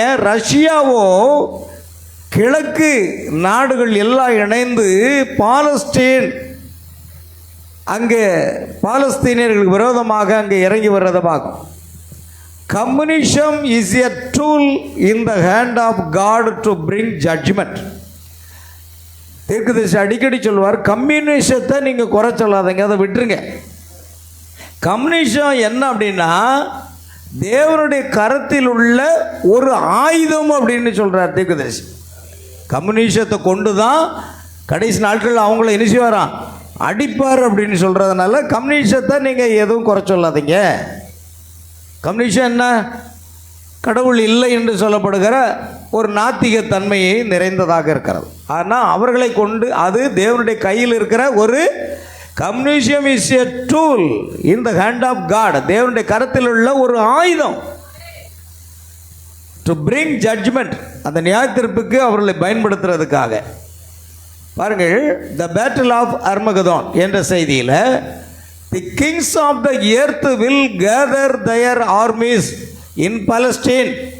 இந்த ராஜா எல்லா எதிரிகளையும் கூட்டி சேர்ப்பார். தி செவன்த் சீல், ஏழாவது முத்திரை செய்தி. The final battle will not be fought in America but in Palestine. கடைசி அந்த யுத்தத்தில் எது உள்ள வருது? அமெரிக்கா வருது. இன்றைக்கு அமெரிக்கா உள்ள இறங்கியிருக்கு. என்ன காரணம் இந்த யுத்தம் அப்படின்னு யாரும் கண்டுபிடிக்க முடியல. இந்த யுத்தம் எதுக்காக ஆரம்பிச்சது தெரியுமா உங்களுக்கு? கோழி சண்டை கொலையில் போய் முடியுமா? என்ன வரும்? உங்கள் வீட்டு கோழி எங்கள் காம்பவுண்டுக்குள்ளே வந்து மேய்ஞ்சிக்கிட்டு இருந்தது, என்ன வந்துச்சுன்னா கோழி காலம் முறிச்சிடுவேன். உடனே அந்த அக்கா சொல்லுவா, கோழி காலம் நீ முறிப்பியோ, நான் உன் காலம் முறிப்பேன். இதான் சண்டை. இப்படித்தான் நடந்தது. அணு ஆயுதங்களை பயன்படுத்துவதற்குரிய மறைமுகமாக பூமிக்கு அடியில் ரகசியமாக அதையெல்லாம் ஆயத்தப்படுத்தி கொண்டு வருகிறது ஈரான். ஆனால் இந்த ஐக்கிய நாடுகள், அதாவது அது என்ன சொல்கிறோம், ஐக்கிய நாடுகள், ஐநா சபை, அதான் ஐக்கிய நாடு சபை, அது என்ன செய்கிறது? இதை அறிந்து எச்சரிக்கிறது. பல நாடுகள் அதை செய்யக்கூடாது என்று தடை வைத்திருக்கிறது. அப்படி இருந்தும் இதை செய்கிறதுனால உலகத்துக்கு ஒரு பேரழிவு கொண்டு வரதுக்கு வாய்ப்பு இருக்குது அப்படின்னு அமெரிக்கா சொல்லி சொல்லி சொல்லி பார்த்தா இவங்க கேட்க வழி இல்லை. இதுதான் சண்டைங்க, வேற ஒன்றும் இல்லை. சின்ன சண்டை, அவன் கிள்ளி விட்டுட்டான், அவ்வளோதான், வேற ஒன்றும் இல்லை. கிள்ளுனதுனால சண்டை.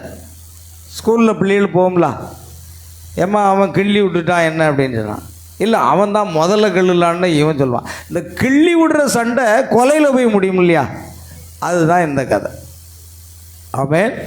அந்த அணு ஆயுதத்தை தயார் செய்யக்கூடாதுன்னு சொல்ல இஸ்ரவேலுக்கும் ஈரானுக்கும் ஏற்கனவே பல வருடங்களாக, பல ஆண்டுகளாக பகை இருக்கிறது. அதுக்கு காரணம் இருக்கிறது. ஆமென். கவனிங்க. ஆகையால் Armageddon will be fought when Christ comes with his bride. Armageddon யுத்தம் வருவதற்கு முன்பாக மணவாட்டியை தேவன் எடுத்துக்கொள்வார். The marriage of the lamb, the bride will already be in glory while Armageddon in fought. பார்த்தீங்களா? மணவாட்டி, இந்த அர்மகதோன் யுத்தம் உலகத்தில் எல்லா நாடுகளும் இணைந்து நடக்கும் பொழுது மணவாட்டியை தேவன் எடுத்துக்கொள்வார், அவள் மகிமையில் இருப்பாள் என்று எழுதியிருக்கிறார். அல்லேலூயா.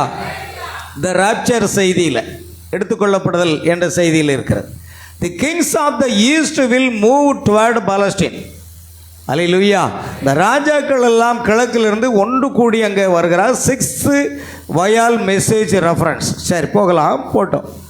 Jerusalem will become the centre of the world's last battle. கடைசி யுத்தம் எங்கே நடக்க போகுது? எருசலேமில் நடக்க போகுது. அதுதான் உலகத்தில் உள்ள மையப்பகுதி. எருசலேம் உலகத்திலே இருக்கிற மையப்பகுதி. ஒன்றை தெரியுங்க, அங்கே தான் கடைசி யுத்தம் நடக்குது. ஆனால் அதே இடத்துல தான் இயேசு கிறிஸ்து தம்முடைய சேனைகளோடு வந்து அதை தோற்கடித்து அங்குதான் 1000 வருஷ அரசாட்சியை, தம்முடைய சிங்காசனத்தை ஸ்தாபிக்க போகிறார். எருசலேமின் மையப்பகுதியில் தான் 1000 வருஷ அரசாட்சியினுடைய சிங்காசனம் அங்கு ஸ்தாபிக்கப்படும் என்பதை நாம் கவனிக்க வேண்டும். God will destroy the armies with the word of his mouth. தேவன் தம்முடைய நாசின் சுவாசத்தால் அவர்களை என்ன செய்வார்?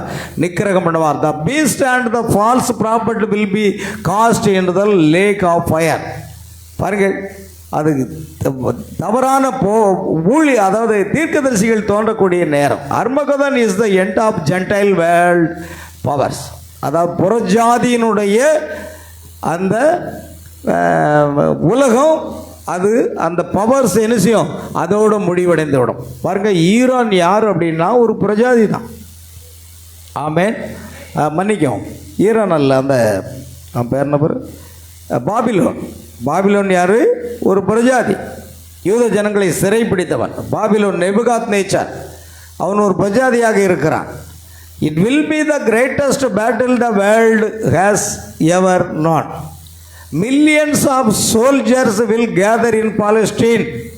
பாருங்க, ஆயிரக்கணக்கான அந்த சேனை வீரர்கள் வருவார்கள். Christ will come riding on a white horse. அப்பொழுது இயேசு கிறிஸ்து வெள்ளை குதிரையின் மேல் வருவார்.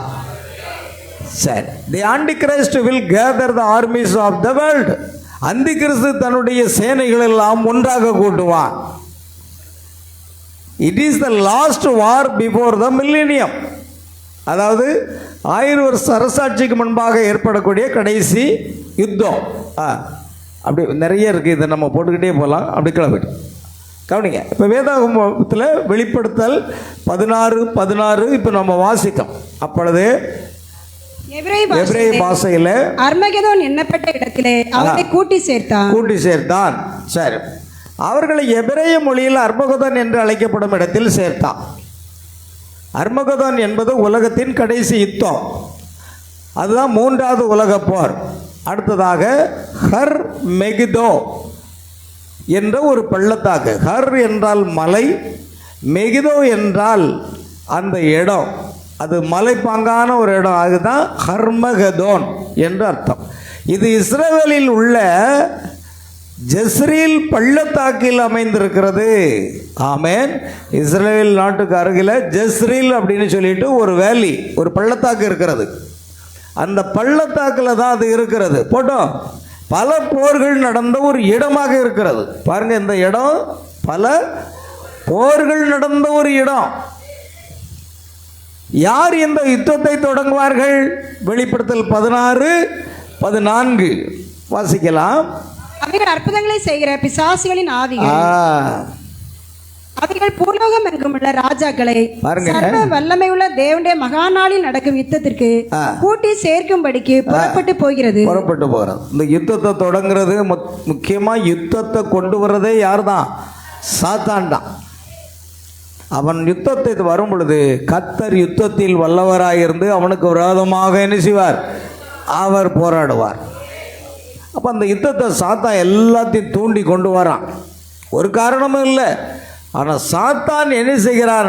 இவர்களை தூண்டி கொண்டு வருகிறதை பார்க்கிறோம். அல்லேலூயா, கர்த்தருக்கு ஸ்தோத்திரம். கவனிங்க, உலகத்தின் அரசர்களை யுத்தத்துக்காக சேர்க்கும். உலகத்தில் உள்ள எல்லா நாட்டினுடைய மன்னர்களை எல்லாம் கூட்டி சேர்க்கக்கூடியது யார் அப்படின்னா சாத்தான் தான். வெளிப்படுத்தல் 16:14 திரும்ப வசிங்க. அவைகள் அற்புதங்களை செய்கிற அநேக அற்புதங்களை செய்யக்கூடிய இந்த பிசாசின் ஆவிகள் தான் இது எல்லாம் கூட்டி சேர்க்க போகுது. பாருங்க, அந்தி கிறிஸ்து தீர்க்கதரிசி சொல்றார், அந்தி கிறிஸ்து antichrist false prophet king of the earth. அதாவது முதலாவது அந்தி கிறிஸ்து, அடுத்து பொய்யான கள்ள தீர்க்கதரிசி, அடுத்தது கிங்ஸ் ஆஃப் த எர்த், பூமியின் ராஜாக்கள். இவர்கள் எல்லாம் இந்த ஆவி தான் கூட்டி சேர்க்கும். அது உலக நாடுகள் எப்படி அதில் வந்து சேரும் அப்படின்னு சொன்னீங்கன்னா அதை பார்க்குறோம். அதில் என்னெல்லாம் சேருது? உலக நாடுகள் எப்படி சேரும்? பிரணாமுடைய டீச்சிங்கை நம்ம பார்க்குறோம். ருஷ்யா, ஈஸ்டர்ன் நேஷன்ஸ், கிழக்கு நாடுகள், Russia main, Europe, Arab Nations அனைவரும் சேர்ந்து இஸ்ரேல் மீது தாக்குதல் நடத்துவார்கள். இப்போ நமக்கு என்ன இருக்குது?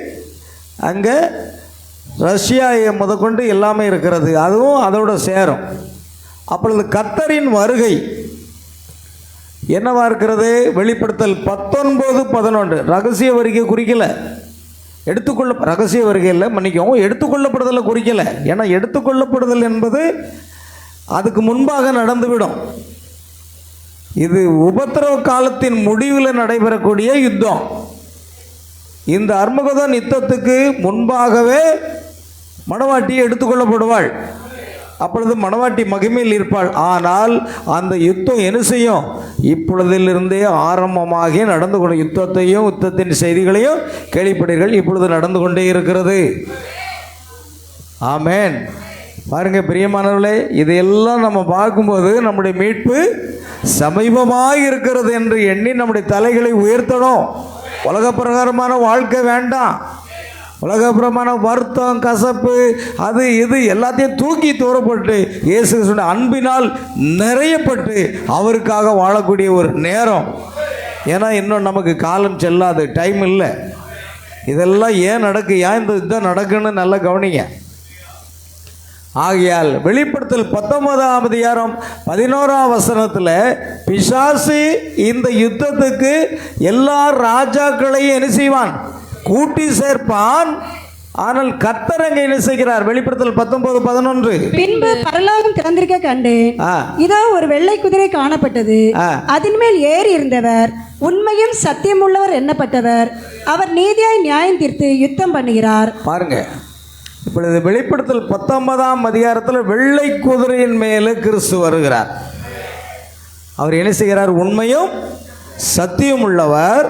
அவர் நீதியாய் நியாயம் தீர்த்து யுத்தம் பண்ணுகிறார். நீதியாய் நியாயம் தீர்த்து யுத்தம் பண்ணுகிறார். பிசாசு, பூமியின் ராஜாக்கள், அந்தி கிறிஸ்து, கள்ள கிறிஸ்து எல்லாரையும் கூட்டி ஆமென் அவன் யுத்தத்துக்கு கொண்டு வருகிறான். ஆனா கர்த்தராக இயேசு கிறிஸ்து வெள்ளை குதிரையின் மேல் அவர் இறங்கி அவர் யுத்தம் பண்ணுகிறார். நீதியாய் யுத்தம் பண்ண இறங்கி வருகிறார். பாருங்க, பிரதர் பிரணாம் சொல்றாரு, bride already in heaven. Bride already in heaven. ஏற்கனவே மணவாட்டி பரலோகத்தில் இருக்கிறாள், அவள் எடுத்துக்கொள்ளப்பட்டு விட்டாள். இந்த சம்பவம் நடக்கும்போது அவங்க இல்லை. Christ returns with signs. கிறிஸ்து தம்முடைய பரிசுத்த தூதர்களோடு கூட வருகிறார். பாருங்க, யுத்தத்தின் முடிவை நம்ம பார்க்கிறோம். Anti Christ destroyed. அந்தி கிறிஸ்து முற்றிலும் அழிக்கப்படுகிறான். Beast destroyed. அந்த மிருகம் அழிக்கப்படுகிறது. மிருகம் என்பது என்னவா இருக்கிறது? வல்லரசு, பேரரசு, ராஜ்யம். சாத்தான் பாண்ட். சாத்தான் என்ன செய்கிறான்? பிசாசு கட்டப்படுகிறான். ஏன்னா 1000 வருஷ அரசாட்சி வரும்போது உலகத்தை மோசம் போகிற பிசாசு என்றும் சாத்தான் என்றும் சொல்லப்படுகிறவன் 1000 வருஷம் என்ன செய்யணும்? அவன் கட்டப்படணும். இந்த டைமில் தான் அது நடக்கு. சாத்தான் பாண்ட். Millennium begins. 1000 வருஷ அரசாட்சி தொடங்க போகிறது. ஆமென், அல்லேலூயா. முதலாம் உலக போரும் 2ஆம் உலக போரும் உலக வரலாற்றில் மிகப்பெரிய போர்கள். பாருங்க, மிகப்பெரிய போர்கள் இதுவரைக்கும் நடந்ததில்லை. நமக்கு தெரியும் முதலாம் உலக போர் எப்போ நடந்தது, எந்தெந்த நாடுகள் இணைந்து யுத்தம் செய்தன. 2ஆம் உலக போர் எப்பொழுது நடந்தது, எந்தெந்த நாடுகள் இணைந்து யுத்தம் செய்தன. அதே போல் 3ஆம் உலக போரும் அங்கே என்ன செய்யும்? இஸ்ரேல் அவருடைய நாடுகளும் ஈரானுடைய நாடுகளும் இணைந்து யுத்தம் பண்ணோம். ஆனால் இது முழுக்க முழுக்க பிசாசினுடைய கிரியைங்க. ஏன் அவர்கள் இயேசு கிறிஸ்துவை ஏற்றுக்கொண்டார்களா? இல்லை. ஏன்னா யூதர்கள் கடைசி காலத்தில் இயேசு கிறிஸ்துவை ஏற்றுக்கொள்வார்கள். இவங்க ஏற்றுக்கொள்ள மாட்டாங்க. இந்த இஸ்மவேல் வம்சத்தார்கள் இயேசு கிறிஸ்துவை ஏற்றுக்கொள்ளல, யெகோவா தேவனை நிராகரித்து விட்டார்கள். ஆனால் இன்றைக்கு இஸ்ரவேலர்கள் யெகோவா தேவனை ஆராய்த்து கொண்டிருக்கிறார்கள். ஆனால் இது ஒன்று இல்லை. இது எது இல்லை? யெகோவா தேவனையும் விட்டுட்டாங்க, இயேசு கிறிஸ்துவையும் ஏற்றுக்கொள்ள போகிறது கிடையாது. அதனால் கிறிஸ்தவர்களுக்கும் விரோதமாக தான் இந்த கூட்டம் இருக்கும், யூதர்களுக்கும் விரோதமாகத்தான் இந்த கூட்டம் இருக்கும். நல்லா கவனிக்கணும். ஆமென். ஆகையால் முதலாம் உலக போரும் 2ஆம் உலக போரும் உலக வரலாற்றில் மிகப்பெரிய ஒரு போர்கள். அவை நடந்த காலகட்டங்களை நாம் பார்க்கிறோம். முதலாம் உலக போர் காலம் 1914ஆம் ஆண்டு ஜூலை மாதம் 28ஆம் தேதி ஆரம்பமானது முதலாம் உலக போர். அடுத்து 1918ஆம் ஆண்டு நவம்பர் மாதம் 11ஆம் தேதி அது நிறைவு பெற்றது. நடைபெற்ற காலம் சுமார் 4 ஆண்டுகளாக அந்த யுத்தம் நடந்தது. 1-2 இல்லை. நமக்கு இப்போ தானே ஸ்டார்ட் ஆகிருக்கு, இன்னும் எத்தனை வருஷம் போகுதுன்னு சொல்ல முடியாது. ஆனால் பொருளாதார செயல்குலையும், அது உண்மைதான். நம்ம கத்திரிக்காய் வாங்கி என்ன சாம்பார்லாம் வைக்க முடியாது. பாஸ்டர் மீன் வாங்க முடியுமா? அதுவும் வாங்க முடியாது. கடலுக்குள்ளே தான் கப்பல் போக விட மாட்டேங்கானே, அப்புறம் கூட மீன் கிடைக்காம மீன். அல்லேலூயா. கவனிங்க, 4 ஆண்டுகள் அங்கே நடந்தது. அடுத்த போரின் காரணம் சுருக்கமாக என்ன, அந்த போருக்கு என்ன காரணம் அப்படின்னு சொல்கிறாங்க பாரு. ஆஸ்திரியா இளவரசர் ஆர்ச் டியூக் பிரான்ஸ் ஃபெர்டினாண்ட் கொலை செய்யப்பட்டதால் போர் தொடங்கினது. ஒரு இளவரசர், ஆஸ்திரிய இளவரசரை அவங்க கொன்னுட்டான். கொன்ன உடனே யுத்தம் வந்தது. அந்த நாடுகள் இவங்க கூட சேர, எதிரி நாடுகள் இவங்க கூட சேர பெரிய உலக போரே வந்தது. காரணம் ஒரே ஒருத்தனை கொன்னதுனால. ஐரோப்பிய நாடுகளின் கூட்டணிகள் மோதலுக்கு வந்தன. முக்கிய நாடுகள் என்னென்ன நாடுகள்? கூட்டணி நாடுகள் யுனைடெட் கிங்டம், பிரான்ஸ், ரஷ்யா, பின்னர் அமெரிக்கா, யுனைடெட் ஸ்டேட்ஸ், இந்த யூகே, பிரான்ஸ் நாடு, ருஷ்யா, அடுத்தது அமெரிக்கா எல்லாம் சேர்ந்தது. எதிரணியாக Germany, Austria, Hungary, Ottoman empire, Ottoman பேரரசு, இது எல்லாம் ஒன்றாக சேர்ந்து 2 கூட்டணி சேர்ந்து யுத்தம் பண்ணுது. முதலாம் உலக போர் முடிவு 1918 ஜெர்மனி தோல்வி அடைந்து போர் முடிந்தது. ஏதாவது ஒன்று தோல்வி அடைந்தால் தான் போர் முடியும். ஈரானும் அடிக்க, இஸ்ரேலும் அடிக்க, அமெரிக்காவும் அடிக்க, இப்படி எல்லாம் அடிச்சுக்கிட்டே இருந்தோன்னா போர் என்ன செய்யும்? நீண்டுக்கிட்டே இருக்கும்.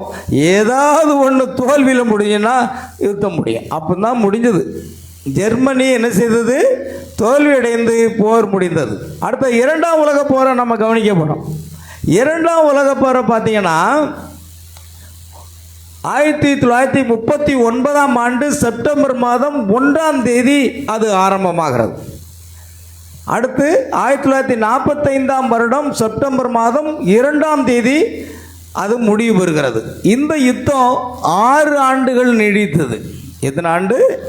முதலாவது உலக போர் 4 ஆண்டுகள், 2ஆம் உலக போர் 6 ஆண்டுகள் நீடித்தது. அப்படின்னா 3ஆம் உலக போர் எத்தனை ஆண்டுகள் நீடிக்கணும்னு நம்ம சொல்ல முடியாது. ஆனால் நாம் சமீபத்தில் இருக்கிறோம். எடுத்துக்கொள்ளப்படுதல் மிக மிக சமீபம். எவ்வளவு செய்தியை கேட்டாலும் ஜனங்கள் ஆராதனைக்கு வர்றதும் கிடையாது. ஏன்னா அதனோடு வாழ்ந்துட்டு இருக்காங்க. இவங்க நிலைமை என்ன ஆகுதுன்னு நம்மளால் சொல்ல முடியாது.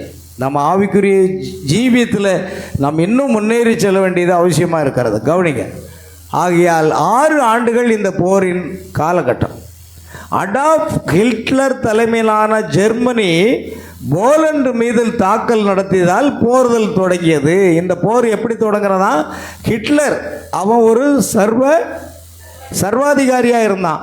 ஜெர்மனியோட போலந்து மீது தாக்கல் நடத்தினதுனால இந்த 2ஆம் உலக போர் தொடங்கினது. அப்போ அதில் முக்கிய நாடுகள் என்ன? அலைடு பவர்ஸ், அதாவது யுனைடெட் ஸ்டேட்ஸ், யூகே, அதாவது அமெரிக்கா, யுனைடெட் கிங்டம், அடுத்தது சோவியத் யூனியன், அதுதான் ருஷ்யா, அடுத்தது சைனா. இது எல்லாம் ஒரு அணியாகவும், எதிரணியாக ஜெர்மனி, ஜப்பான், இத்தாலி, இது எல்லாம் சேர்ந்தது. கடைசியில் அடால்ஃப் ஹிட்லர் தற்கொலை செய்தான். ஜப்பான் சரணடைந்ததால் போர் முடிந்தது. 1945ஆம் ஆண்டு நவம்பர் மாதம் 11ஆம் தேதி 11 மணிக்கு போர் முடிவடைந்தது. பாருங்கள், அந்த டைமை கவனிங்க. 11ஆவது மாதம் சரியாக 11 மணிக்கு போர் முடிவடைந்து விட்டது. ஏன்னு சொன்னால் அடால்ஃப் ஹிட்லர் என்ன பண்ணிட்டான்? கடைசியில் தற்கொலை பண்ணிட்டான். இப்படி தான் போர் முடியும். ஆமேன். ஜப்பான் சரணடைந்ததால் போர் முடிந்தது. 2ஆம் உலக போர் முடிஞ்சு போச்சு. அடுத்தது கவனிங்க. வேதாகம தீர்க்க தரிசனத்தில் உலக போர்களும் சம்பந்தப்பட்டதாக பலர் ஆராய்கிறார்கள். குறிப்பாக வில்லியம் மரியன் பிரணாம் அவர்கள் செய்திகளில் 3 உலக போர்கள் பற்றி குறிப்பிடப்பட்டத்தக்கதாக கூறப்படுகிறது. வேதாகமும் பிரதர் பிரணாமுடைய செய்தி அடிப்படையில் வேதாகம தீர்க்க தரிசனத்துடன் உலக போர்கள் என்ன தொடர்பு? முதலாம் உலக போர் காலம் 1914 முதல் 1918. வேதாகம சம்பந்தமான வசனம் மத்தேயு சுவிசேஷம் 24ஆம் அதிகாரம் 6வது வசனம் வாசிங்க. மத்தேயு 24:6. யுத்தங்களின் செய்திகளையும் கேள்விப்படுவீர்கள், கலங்காதபடி எச்சரிக்கையாயிருங்கள். இவைகளெல்லாம் சம்பவிக்க வேண்டியது, ஆனாலும் முடிவு உடனே வராது. பாருங்க, யுத்தங்கள் வரும், யுத்தங்கள் செய்தி வரும், ஆனாலும் முடிவு உடனே வராது. நீங்கள் யுத்தங்களின் செய்திகளையும் கேட்பீர்கள். இயேசு கிறிஸ்து கடைசி காலத்தில் யுத்தங்கள், ஜாதிகளுக்கு விரோதமாக ஜாதி எழும்போம், ஜனத்துக்கு விரோதமாக ஜனம் எழும்போம் என்று சொன்னார். அதே நேரத்தில் வெளிப்படுத்தல் 6:4 வசனத்தில் சிகப்பு குதிரை பூமியில் இருந்து சமாதானத்தை எடுத்து கொள்வது. சில போதகர்கள் இதை உலகப் போர்களுடன் தொடர்பு படுத்துகிறார்கள். 2ஆம் உலகப் போர் காலம் 1939 முதல் 45 வரை. இந்த போர் உலக வரலாற்றில் மிகப்பெரிய அழிவை ஏற்படுத்தியது. ஆமென். இந்த காலகட்டத்தில் தான் நான் நினைக்கிறேன் அமெரிக்காவா இங்கிலாந்தா ஜப்பான் மேலே நாகசாகி,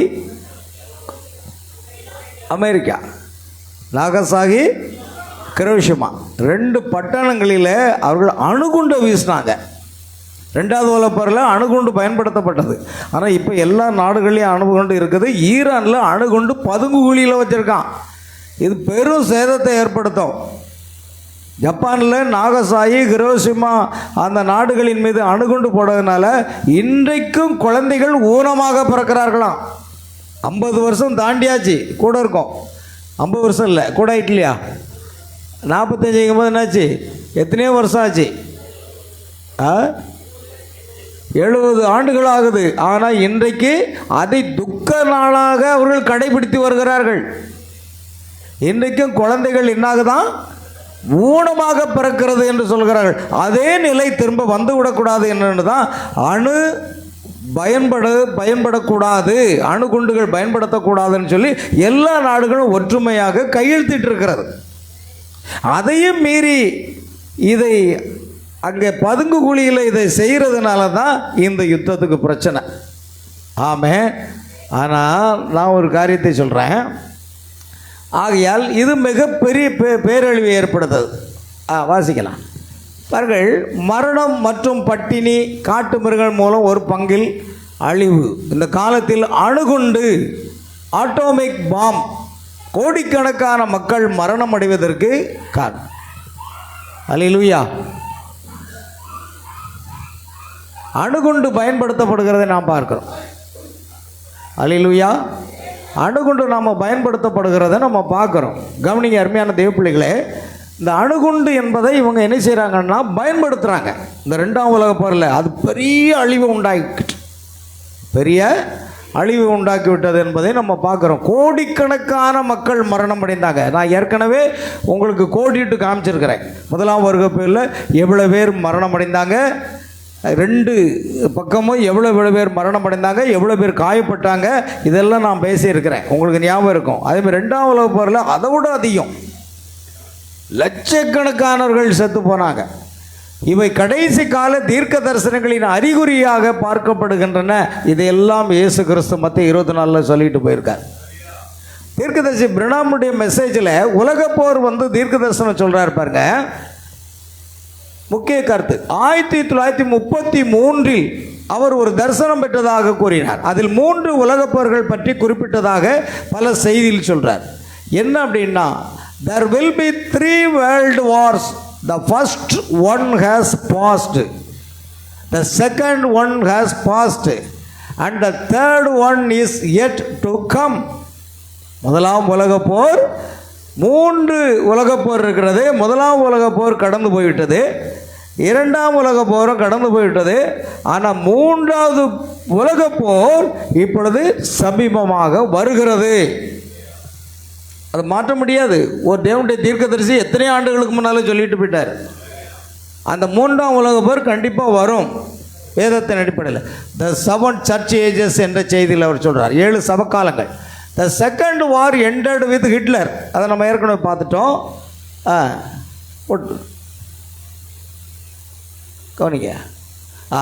அடுத்தது கவனிக்கணும். கிறிஸ்துவின் 2ஆம் வருகைக்கு முன் வேதாகமத்தில் இறுதி யுத்தம் ஆரம்பமாகும். அது முடியாது. இப்போ நமக்கு ஆரம்பமாயிட்டு. நாம் எடுத்துக்கொள்ளப்படுகிற இந்த நேரத்தில் 3வது உலக போர் ஆரம்பமாகிவிட்ட ஒரு நேரம். ரெவலேஷன் 16:16, வெளிப்படுத்தல் 16:16 வாசம். அவர்களை எபிரேய மொழியில் அர்மகதோன் என்று அழைக்கப்படும் இடத்தில் கூட்டினார்கள்.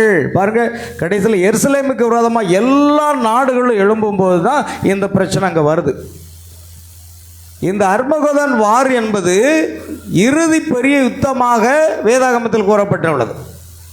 தீர்க்கதரிசி என்ன சொல்றாரு? உலக போர்களின் வரலாறுல இவை இணைத்து விளக்கப்படுகிறது. கடைசி கால அறிகுறிகள், the signs of the last days, இதுதான் கடைசி காலம். இன்னும் நாம் ரொம்ப ஏனதானு வாழ்ந்துக்கிட்டு இருக்கோம், எப்படியோ வாழ்ந்துக்கிட்டு இருக்கோம். அல்லேலூயா. எனக்கு அருமையான தேவ பிள்ளைகளை கவனிங்க. காஸ்பல் ஆஃப் மேத்யூ 24:6 அது சுவிசேஷமாக சொல்லும். You shall hear of war and rumours of wars. யுத்தங்களையும் யுத்தங்களின் செய்திகளை கேள்விப்படுவீர்கள். அதுதான் காரியம். சரி, அப்படியே போட்டோம். அடுத்தது 1ஆம் உலக போர் வரலாற்று நிகழ்வு நம்ம பார்த்துட்டோம் இல்லையா? சரி, இதெல்லாம் நம்ம முடிச்சோம், சிம்பிளாக முடிச்சுக்கிடுவோம். நிறையா தீர்க்கதரிசி செய்தியில் உள்ளது கோட்ஸ். அது the second war came exactly as the vision said. 2வது உலக போரும் முடிந்து விட்டது. 3ஆம் உலக போர் கண்டிப்பாக என்ன செய்யணும்? நடக்கணும். அது யாரும் மாற்ற முடியாது. அந்த தரிசனத்தை 1933 தீர்க்கதரிசி பார்க்குறார். Science has produced weapons that can destroy the world. இன்னைக்கு விஞ்ஞானம் என்ன செய்ய போகுது? உலகத்தை அழிக்க போகிறது. நாம் கண்டுபிடித்த விஞ்ஞானமே என்ன செய்யும்? உலகத்தை அழிக்கும். அது என்னது? 6வது எங்கே போச்சு? த 6th seal, 6வது முத்திரையில் அதை குறித்து சொல்கிறார். அடுத்தது கவனிப்போம். 3வது உலக போர் வரவிருக்கும். வெளிப்படுத்தல் 16:16 அர்மகதோன் என்ற இடத்துல நடக்கிறது. there will be 3 world wars. 3 யுத்தங்கள் கண்டிப்பாக. the third war will be fought with atomic power. கவனிங்க, 3வது உலக போரில் என்ன பயன்படுத்தப்படுமா? அணுகுண்டு பயன்படுத்தப்படும். கண்டிப்பாக பயன்படுத்தும். இப்போ அணுகுண்டு பயன்படுத்தாதபடிக்கு நாடுகள் எல்லாம் கையெழுத்திட்டு ஒப்பந்தம் பண்ணி தடை செய்யறதுக்கு முயற்சி செய்கிறாங்க. ஆண்டாவது 3ஆம் உலக போரில் அணுகுண்டு என்ன செய்யப்படும்? பயன்படுத்தப்படும்னு தீர்க்கதரிசி சொல்கிறார். கண்டிப்பாக அதை பயன்படுத்துவாங்க. அதான் ஈரான் அங்கே ஆயத்தமாக இருக்கிறது. இப்போ அமெரிக்காவிட்டையும் இருக்குது அணுகுண்டெல்லாம். இப்போ அந்த ஒப்பந்தத்தில் இருக்கிறதுனால கொஞ்சம் அப்படியே அமைதியாக இருக்கிறாங்க. ஆனால் அது மேலோங்கி போயிட்டுன்னு வைங்களேன், ஒன்றுமே பண்ண முடியாது. அல்லேலூயா. சமீபத்தில் ஒரு காரியத்தை கேள்விப்பட்டேன். அந்த ஐநா கூட்டமைப்பில் இருந்த இஸ்ரேல் அதை விட்டு வெளியே வந்துட்டு, அதுக்கு தான் ஆமேனா. அல்லேலூயா. அது ஏன் வெளியே வந்தது அப்படின்னு சொன்னால், அந்த கூட்டமைப்பில் இருந்தால் கட்டுப்படணும். இஸ்ரேல் அந்த இதிலிருந்து வெளியே வந்ததுனால தன்னிச்சையாக செயல்பட முடியும். அப்படிங்கும்போது அந்த நாட்டுக்கு விரோதமாக எல்லா நாடுகளும் வரும்போது கண்டிப்பாக அணுகுண்டுகளை என்ன செய்வாங்க? பயன்படுத்தாத பாருங்க, சர்வ நாசம் ஏற்படும். என்ன ஏற்படும்? சர்வ நாசம் ஏற்படும். ஆனால் இந்த நாசத்துக்கு தப்பிக்கணும்னா நாம் அவருடைய வருகை நாளையும் அறியாமல் விழித்திருக்கணும், ஆயத்தமாக. மாதத்துக்கு ஒரு நாள் மட்டும் சர்ச்சுக்கு வந்துட்டு நான் பரலோகம் போகணும்னு நினச்சிங்கன்னா அது நடக்கவே நடக்காது. சில விசுவாசிகள் இருக்காங்க, மாதத்துக்கு ஒரு நாள் மட்டும் தலையை கொண்டு காமிப்பாங்க. பாஸ்டர் ஐயா, நம்ம பேர் சொல்லணும், அன்னார் பேர் சொல்லணும், உள்ளேன்னு ஐயா சொல்லிட்டு போயிடுவாங்கள்ல, அந்த மாதிரி மாதம் ஒரு நாள் தலை காமிக்காங்க போகிறாங்க. என்ன ஆண்டவரோடு என்ன நெருக்கம் இருக்கிறது? முற்றிலும் உலக காரியத்தை முற்றிலுமாக தூக்கி எறியணும். எடுத்துக்கொள்ளப்படுவதற்கு நம்ம ஆயத்தமாக இருக்க வேண்டியது அவசியம். அதனால தான் இந்த வருடம் கர்த்தர் தம்முடைய சித்தத்தின்படி, தம்முடைய கிருபையின்படி முன்குறிக்கப்பட்ட அந்த ஆத்மாக்களை எல்லாம் கூட்டி சேர்க்கக்கூடிய ஒரு நேரம். ஏற்கனவே சொல்றார், உலகத்தில் ஒரு யுத்தம் நடக்கும்போது ஆவிக்குரிய ஒரு யுத்தம் நடக்குங்கிறார். அங்கே மாம்சத்துக்குரிய யுத்தம் நடக்கின்றால் இங்கு என்ன நடக்கும்? ஆவிக்குரிய ஒரு யுத்தம் நடக்கும். அந்த யுத்தத்தில் தான் நாம் ஈடுபட்டு கொண்டிருக்கிறோம். கர்த்தர் மனுஷகுமாரனாக இறங்கி மணவாட்டியை அந்த யுத்தத்தில் இப்பொழுது பயன்படுத்தி கொண்டிருக்கிறார். இது அவர் ஆவிக்குரிய யுத்தம். இந்த மணி நேரத்துக்கான செய்தியை நீங்கள் செய்தியாக பிரசங்கிச்சு தான் ஆகணும். ஆவிக்குரிய யுத்தம் நடக்கும். நீ கேட்டா கேளு, கேட்கலனப்பா, சர்ச்சைக்கு வந்தாவா வரலனப்பா, அதை பற்றி கவலை இல்லை. ஆனால் இதுதான் செய்தி, இதுதான் வார்த்தை. ஆமென். ஒரு ஆவிக்குரிய யுத்தம் நடக்கும். அதைத்தான் தேவன் இந்த ஆண்டில் நம்ம இன்னும் என்ன செய்கிறார்? நம்மை நெருக்கி ஏவி கொண்டிருக்கிறார் ஊழியத்தின் பாதையில். ஏன்னா அந்த முன்குறிக்கப்பட்ட ஆத்மாக்கள் வந்தாகணும். பாருங்க, 2 காரியம் இருக்கிறது. ஆகியால் ஆட்டோமிக் பவர், 3வது உலக போரில் கண்டிப்பாக ஏன்னா அந்த அணுகுண்டை என்ன செய்வாங்க? அவங்க பயன்படுத்துவாங்க. மணவாளனுடைய இருப்பிடம், வருங்கால மணவாட்டினுடைய வருங்கால இருப்பிடம். அந்த செய்தியில் the world will finally gather of Armageddon. கடைசியாக இந்த உலகத்தில் அது அர்மகுதோன்கிற இடத்துல தான் கூட்டி சேர்க்கப்பட போகிறது. சீக்கிரம். அர்மகுதோன் யுத்தத்தில் எந்த நாடுகள் ஜெயிக்கும்? ஒரு கேள்வி. ஆமென். வேதாகம தீர்க்க தரிசனப்படி அர்மகுதோன் யுத்தம் மனித நாடுகளுக்கிடையான சாதாரண யுத்தம் அல்ல. இது உலக நாடுகள் ஒன்று சேர்ந்து போராடும் இறுதி யுத்தம். ஆனால் இறுதியில் மனித நாடுகள் அல்ல, கர்த்தராக இயேசு கிறிஸ்து ஜெயிக்கிறார். இந்த யுத்தம் யாருக்குங்க? பாருங்க, அதில் வசனம் இருக்கு இல்லையா? நம்ம பார்த்தோம் இல்லையா அந்த யுத்தம்? வெளிப்படுத்தல் அது இல்லை, இன்னொன்று இந்த யுத்தத்துக்கு கூட்டி சேர்க்கிறது. வெளிப்படுத்தின விசேஷம் 17ஆம் அதிகாரம் 14ஆம் வசனம். இவர்கள் ஆட்டுக்குட்டியானவருடைய யுத்தம் பண்ணுவார்கள். ஆட்டுக்குட்டியானவர் கர்த்தாதி கர்த்தரும் ராஜாதி ராஜாவுமாய் இருக்கிறபடியால் அவர்களை ஜெயிப்பார். அவரோடு கூட இருக்கிறவர்கள் அழைக்கப்பட்டவர்கள் தெரிந்து கொள்ளப்பட்டவர்கள் உண்மையுள்ளவர்களாய் இருக்கிறார்கள். அல்லேலூயா.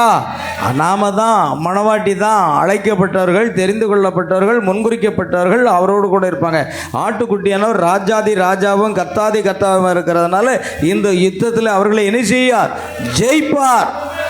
ஏன்னா இந்த யுத்தத்தை கூட்டி சேர்க்கிறது என்னதுன்னா, பிசாசு தன்னுடைய மகா நாளுக்கான யுத்தத்தில், நம்ம அந்த வசனம் வாஸ்தவமா? பிசாசு அந்த மகா நாளுக்கான யுத்தத்திற்கு அவனை கூட்டி சேர்ப்பார். வாஸ்தவம் இல்லைங்க, ஏற்கனவே இதுக்கு முன்னால் வாசித்தீங்க. பிசாசு அவைகள் அற்புதங்களை செய்கிற பிசாசுகளின் ஆவிகள், அவைகள் பூலோகம் எங்கும் உள்ள ராஜாக்களை சர்வ வல்லமையுள்ள தேவனுடைய மகா நாளில் நடக்கும் யுத்தத்திற்கு கூட்டி சேர்க்கும்படிக்கு புறப்பட்டு போகிறது.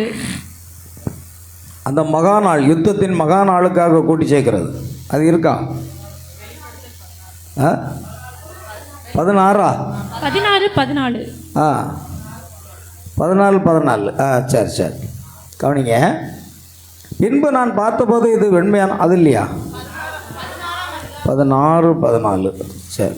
வெளிப்படுத்தல் 16 அவைகள் அற்புதங்களை செய்கிற பிசாசினர்கள், அவைகள் பூலோகமுள்ள ராஜாக்களை சர்வ வல்லமையுள்ள தேவனுடைய மகா நாளில் நடக்கும் யுத்தத்திற்கு கூட்டி சேர்க்கும்படிக்கு புறப்பட்டு போயின. கடைசியாக உண்மையாக பார்த்தா இந்த யுத்தம் யாருக்கெல்லாம் தெரியுமா? இயேசு கிறிஸ்துக்கும் பிசாசுக்குள்ள யுத்தம். இயேசு கிறிஸ்துக்கும் பிசாசுக்குள்ள யுத்தம் வரும் பொழுது இயேசு கிறிஸ்து ஜெயிக்கிறார். ஆமென். பாருங்கள், அது இறுதி யுத்தம். ஆனால் இறுதியில் மனித நாடுகள் அல்ல, கர்த்தராக இயேசு கிறிஸ்து தான் ஜெயிக்கிறார். உலக நாடுகள் ஒன்று சேரும். ஆமென். அவைகள் எபிரேய மொழியில் அர்மகுதோன் என்னப்பட்ட இடத்தில் கூட்டி சேர்ப்பார்கள். அது உலக நாடுகள், இராணுவ சக்திகள், ராஜாக்கள் அனைவரும் இஸ்ரவேலை எதிர்த்து ஒன்று சேர்வார்கள். ஆனால் இயேசு கிறிஸ்து இஸ்ரவேல் ஜனங்களுக்கு துணையாக நின்று யுத்தத்தை நடப்பித்து ஜெயம் கொடுப்பார். ஆமென். அதுதான் கடைசி நாட்களில் நடக்கக்கூடிய சம்பவம். ஆமென். வெளிப்படுத்தல் 19, 11, 16 வெள்ளை குதிரையின் மேல் இயேசு வருகிறார். பரலோக சேனைகள் அவருடன் வருகிறார்கள். அவர் வார்த்தையால் எதிரிகளை அழிக்கிறார். அதனால் யாரும் இயேசுவை ஜெயிக்க முடியாது. ஆமென். கவனிங்க, பாருங்க, தீர்க்கதரிசி பிரணாம் பல செய்தியில் அதை பற்றி பேசுகிறார். The battle of Armageddon will not be won by nations, but the Christ himself when he returns. கிறிஸ்துவுக்கும் சாத்தானுக்கும் ஒரு யுத்தமாக அது இருக்கும். நாடுகள் போராடும், ஆனால் இறுதி வெற்றி கர்த்தராகிய இயேசு கிறிஸ்துவுக்கே. எந்த நாடுகள் தோற்கும்?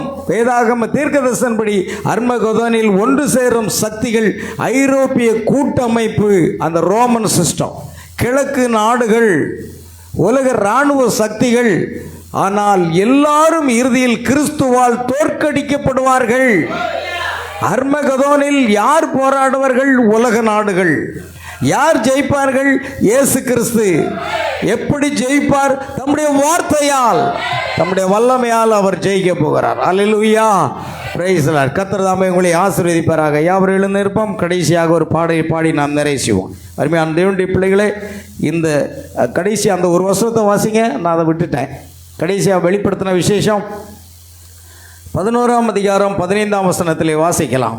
வெளிப்படுத்தின விசேஷம். 7ஆம் தூதன் எக்காளம் ஊதினான். 7ஆம் தூதன் எக்காளம் ஊதினான். அப்பொழுது உலகத்தின் ராஜ்யங்கள் நம்முடைய கர்த்தருக்கும். நல்ல கவனிங்க, எக்காளம் என்பது எதை குறிக்கிறதுன்னு நம்ம பார்த்தோம்? யுத்தத்தை குறிக்கிறது. சரி, இந்த 7ஆம் தூதன் எக்காலம் ஊதப் போகிறது காரியத்தினா, இஸ்ரவேல் ஜனங்களுக்கு இதுவரைக்கும் எத்தனை எக்காலம் ஊதப்பட்டு முடிந்து விட்டது என்பதை நாம் பார்த்தோம். சொல்லுங்க பார்க்கலாம். 6 எக்காலங்கள் ஊதப்பட்டு முடிந்து விட்டன. அப்படின்னா 7ஆம் தூதன் எக்காலம் ஊதும் போது இந்த உலகத்தின் ராஜ்யங்கள் நம்முடைய கர்த்தருக்கும் அவருடைய கிறிஸ்துக்குரிய ராஜ்யங்கள் ஆகணும். கர்த்தர் தாமே யுத்தம் செய்வார். ஆகையால் இப்பொழுது இந்த யுத்தம் ஆரம்பித்து விட்டது என்றால் நாம் இன்னும் அநேக ஆண்டுகளெல்லாம் உலகத்தில் இருக்க போதில்ல. அது ஒரு சில மாதங்களாக இருக்கலாம், ஒரு சில வாதங்களாக இருக்கலாம். எந்த நேரமும் நாம் எடுத்துக்கொள்ளப்படுதலுக்கு ஆயத்தமாக இருக்க வேண்டும். ஏனென்றால் தீர்க்கதரிசி சொல்லும் பொழுது அர்மகதோன் யுத்தத்துக்கு முன்பாகவே மணவாட்டி எடுத்துக்கொள்ளப்படுவாள்னு சொல்கிறார். அப்போ நாம் செல்லக்கூடிய ஒரு நேரத்தில் இருந்து கொண்டிருக்கிறோம். யாவரும் நாம் பயபக்தியாக ஆண்டவரை நெருங்கி ஜீவிப்போம். ஆராதனை விடுகிறவர்களுக்கு புத்தி சொல்லுங்கள். ஆராதனை விடாதீங்க, வார்த்தையை விடாதீங்க, சத்தியத்தை விடாதீங்க. எடுத்துக்கொள்ளப்படுதலில் நீங்கள் போக போகிறீங்களா இல்லையா அப்படின்னு கொஞ்சம் எச்சரிக்கையாகவே கேளுங்க. ஐயா அரசியான்னு சொல்லி யாரையும் கூப்பிட்டு வர வேண்டாம். அல்லேலூயா, கர்த்தருக்கு மகிமை உண்டாகட்டும். ஆகையால் பிரியமானவர்களே, ஆண்டவருக்கு ஸ்தோத்திரம் உண்டாகட்டும். கர்த்தர் தாமே நாம் கடைசியில் ஒரு பாடலை பாடுவோம்.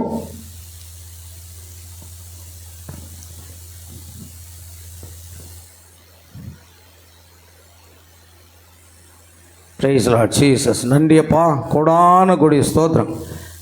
கர்த்தர் தாமே தம்முடைய வார்த்தையினாலும் தன்னுடைய நாவின் சுவாசத்தினாலும் சத்துருக்களை எதையும் வைக்கப்படுவார்.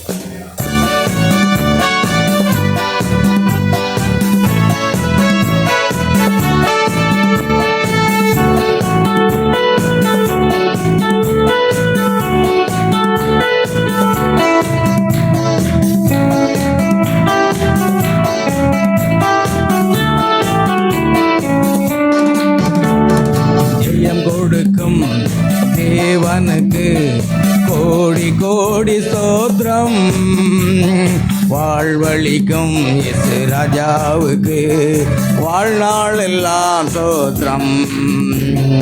ஜெயம் கொடுக்கும் தேவனுக்கு கோடி கோடி ஸ்தோத்திரம்.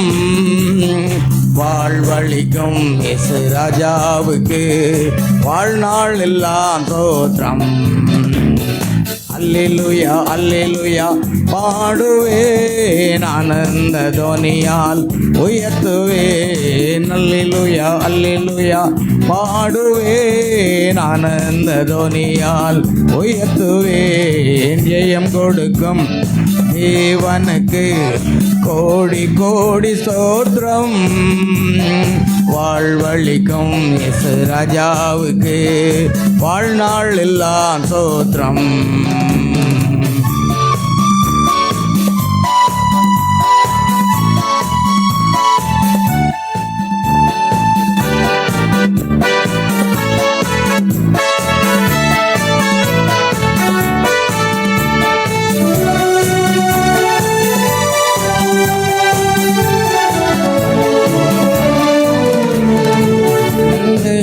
கரத்தினார் தாங்கியே நடத்துவார்.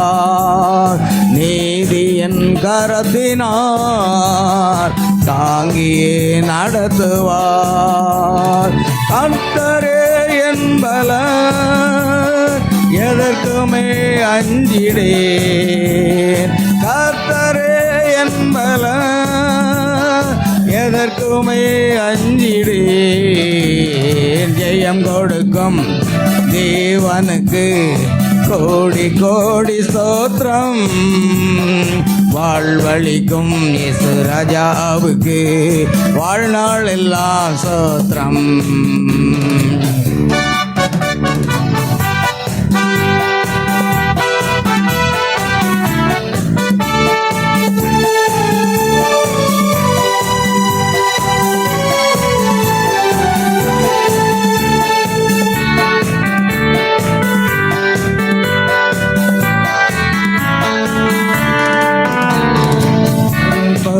செய்பவர் அகிலம் படைத்தவர்.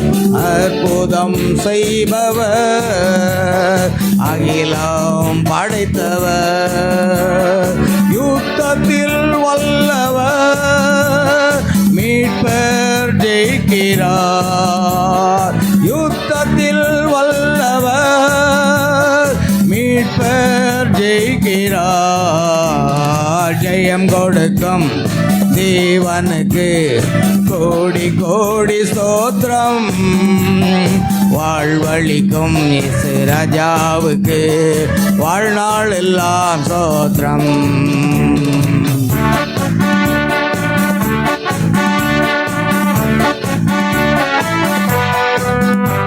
கர்த்தர் தாமே வெள்ளை குதிரையின் மேல் ஏறி வந்து யுத்தத்தில் ஜெயம் பெற்று என்றென்றைக்கும் அழியாத ராஜ்யத்தை ஸ்தாபிப்பார்.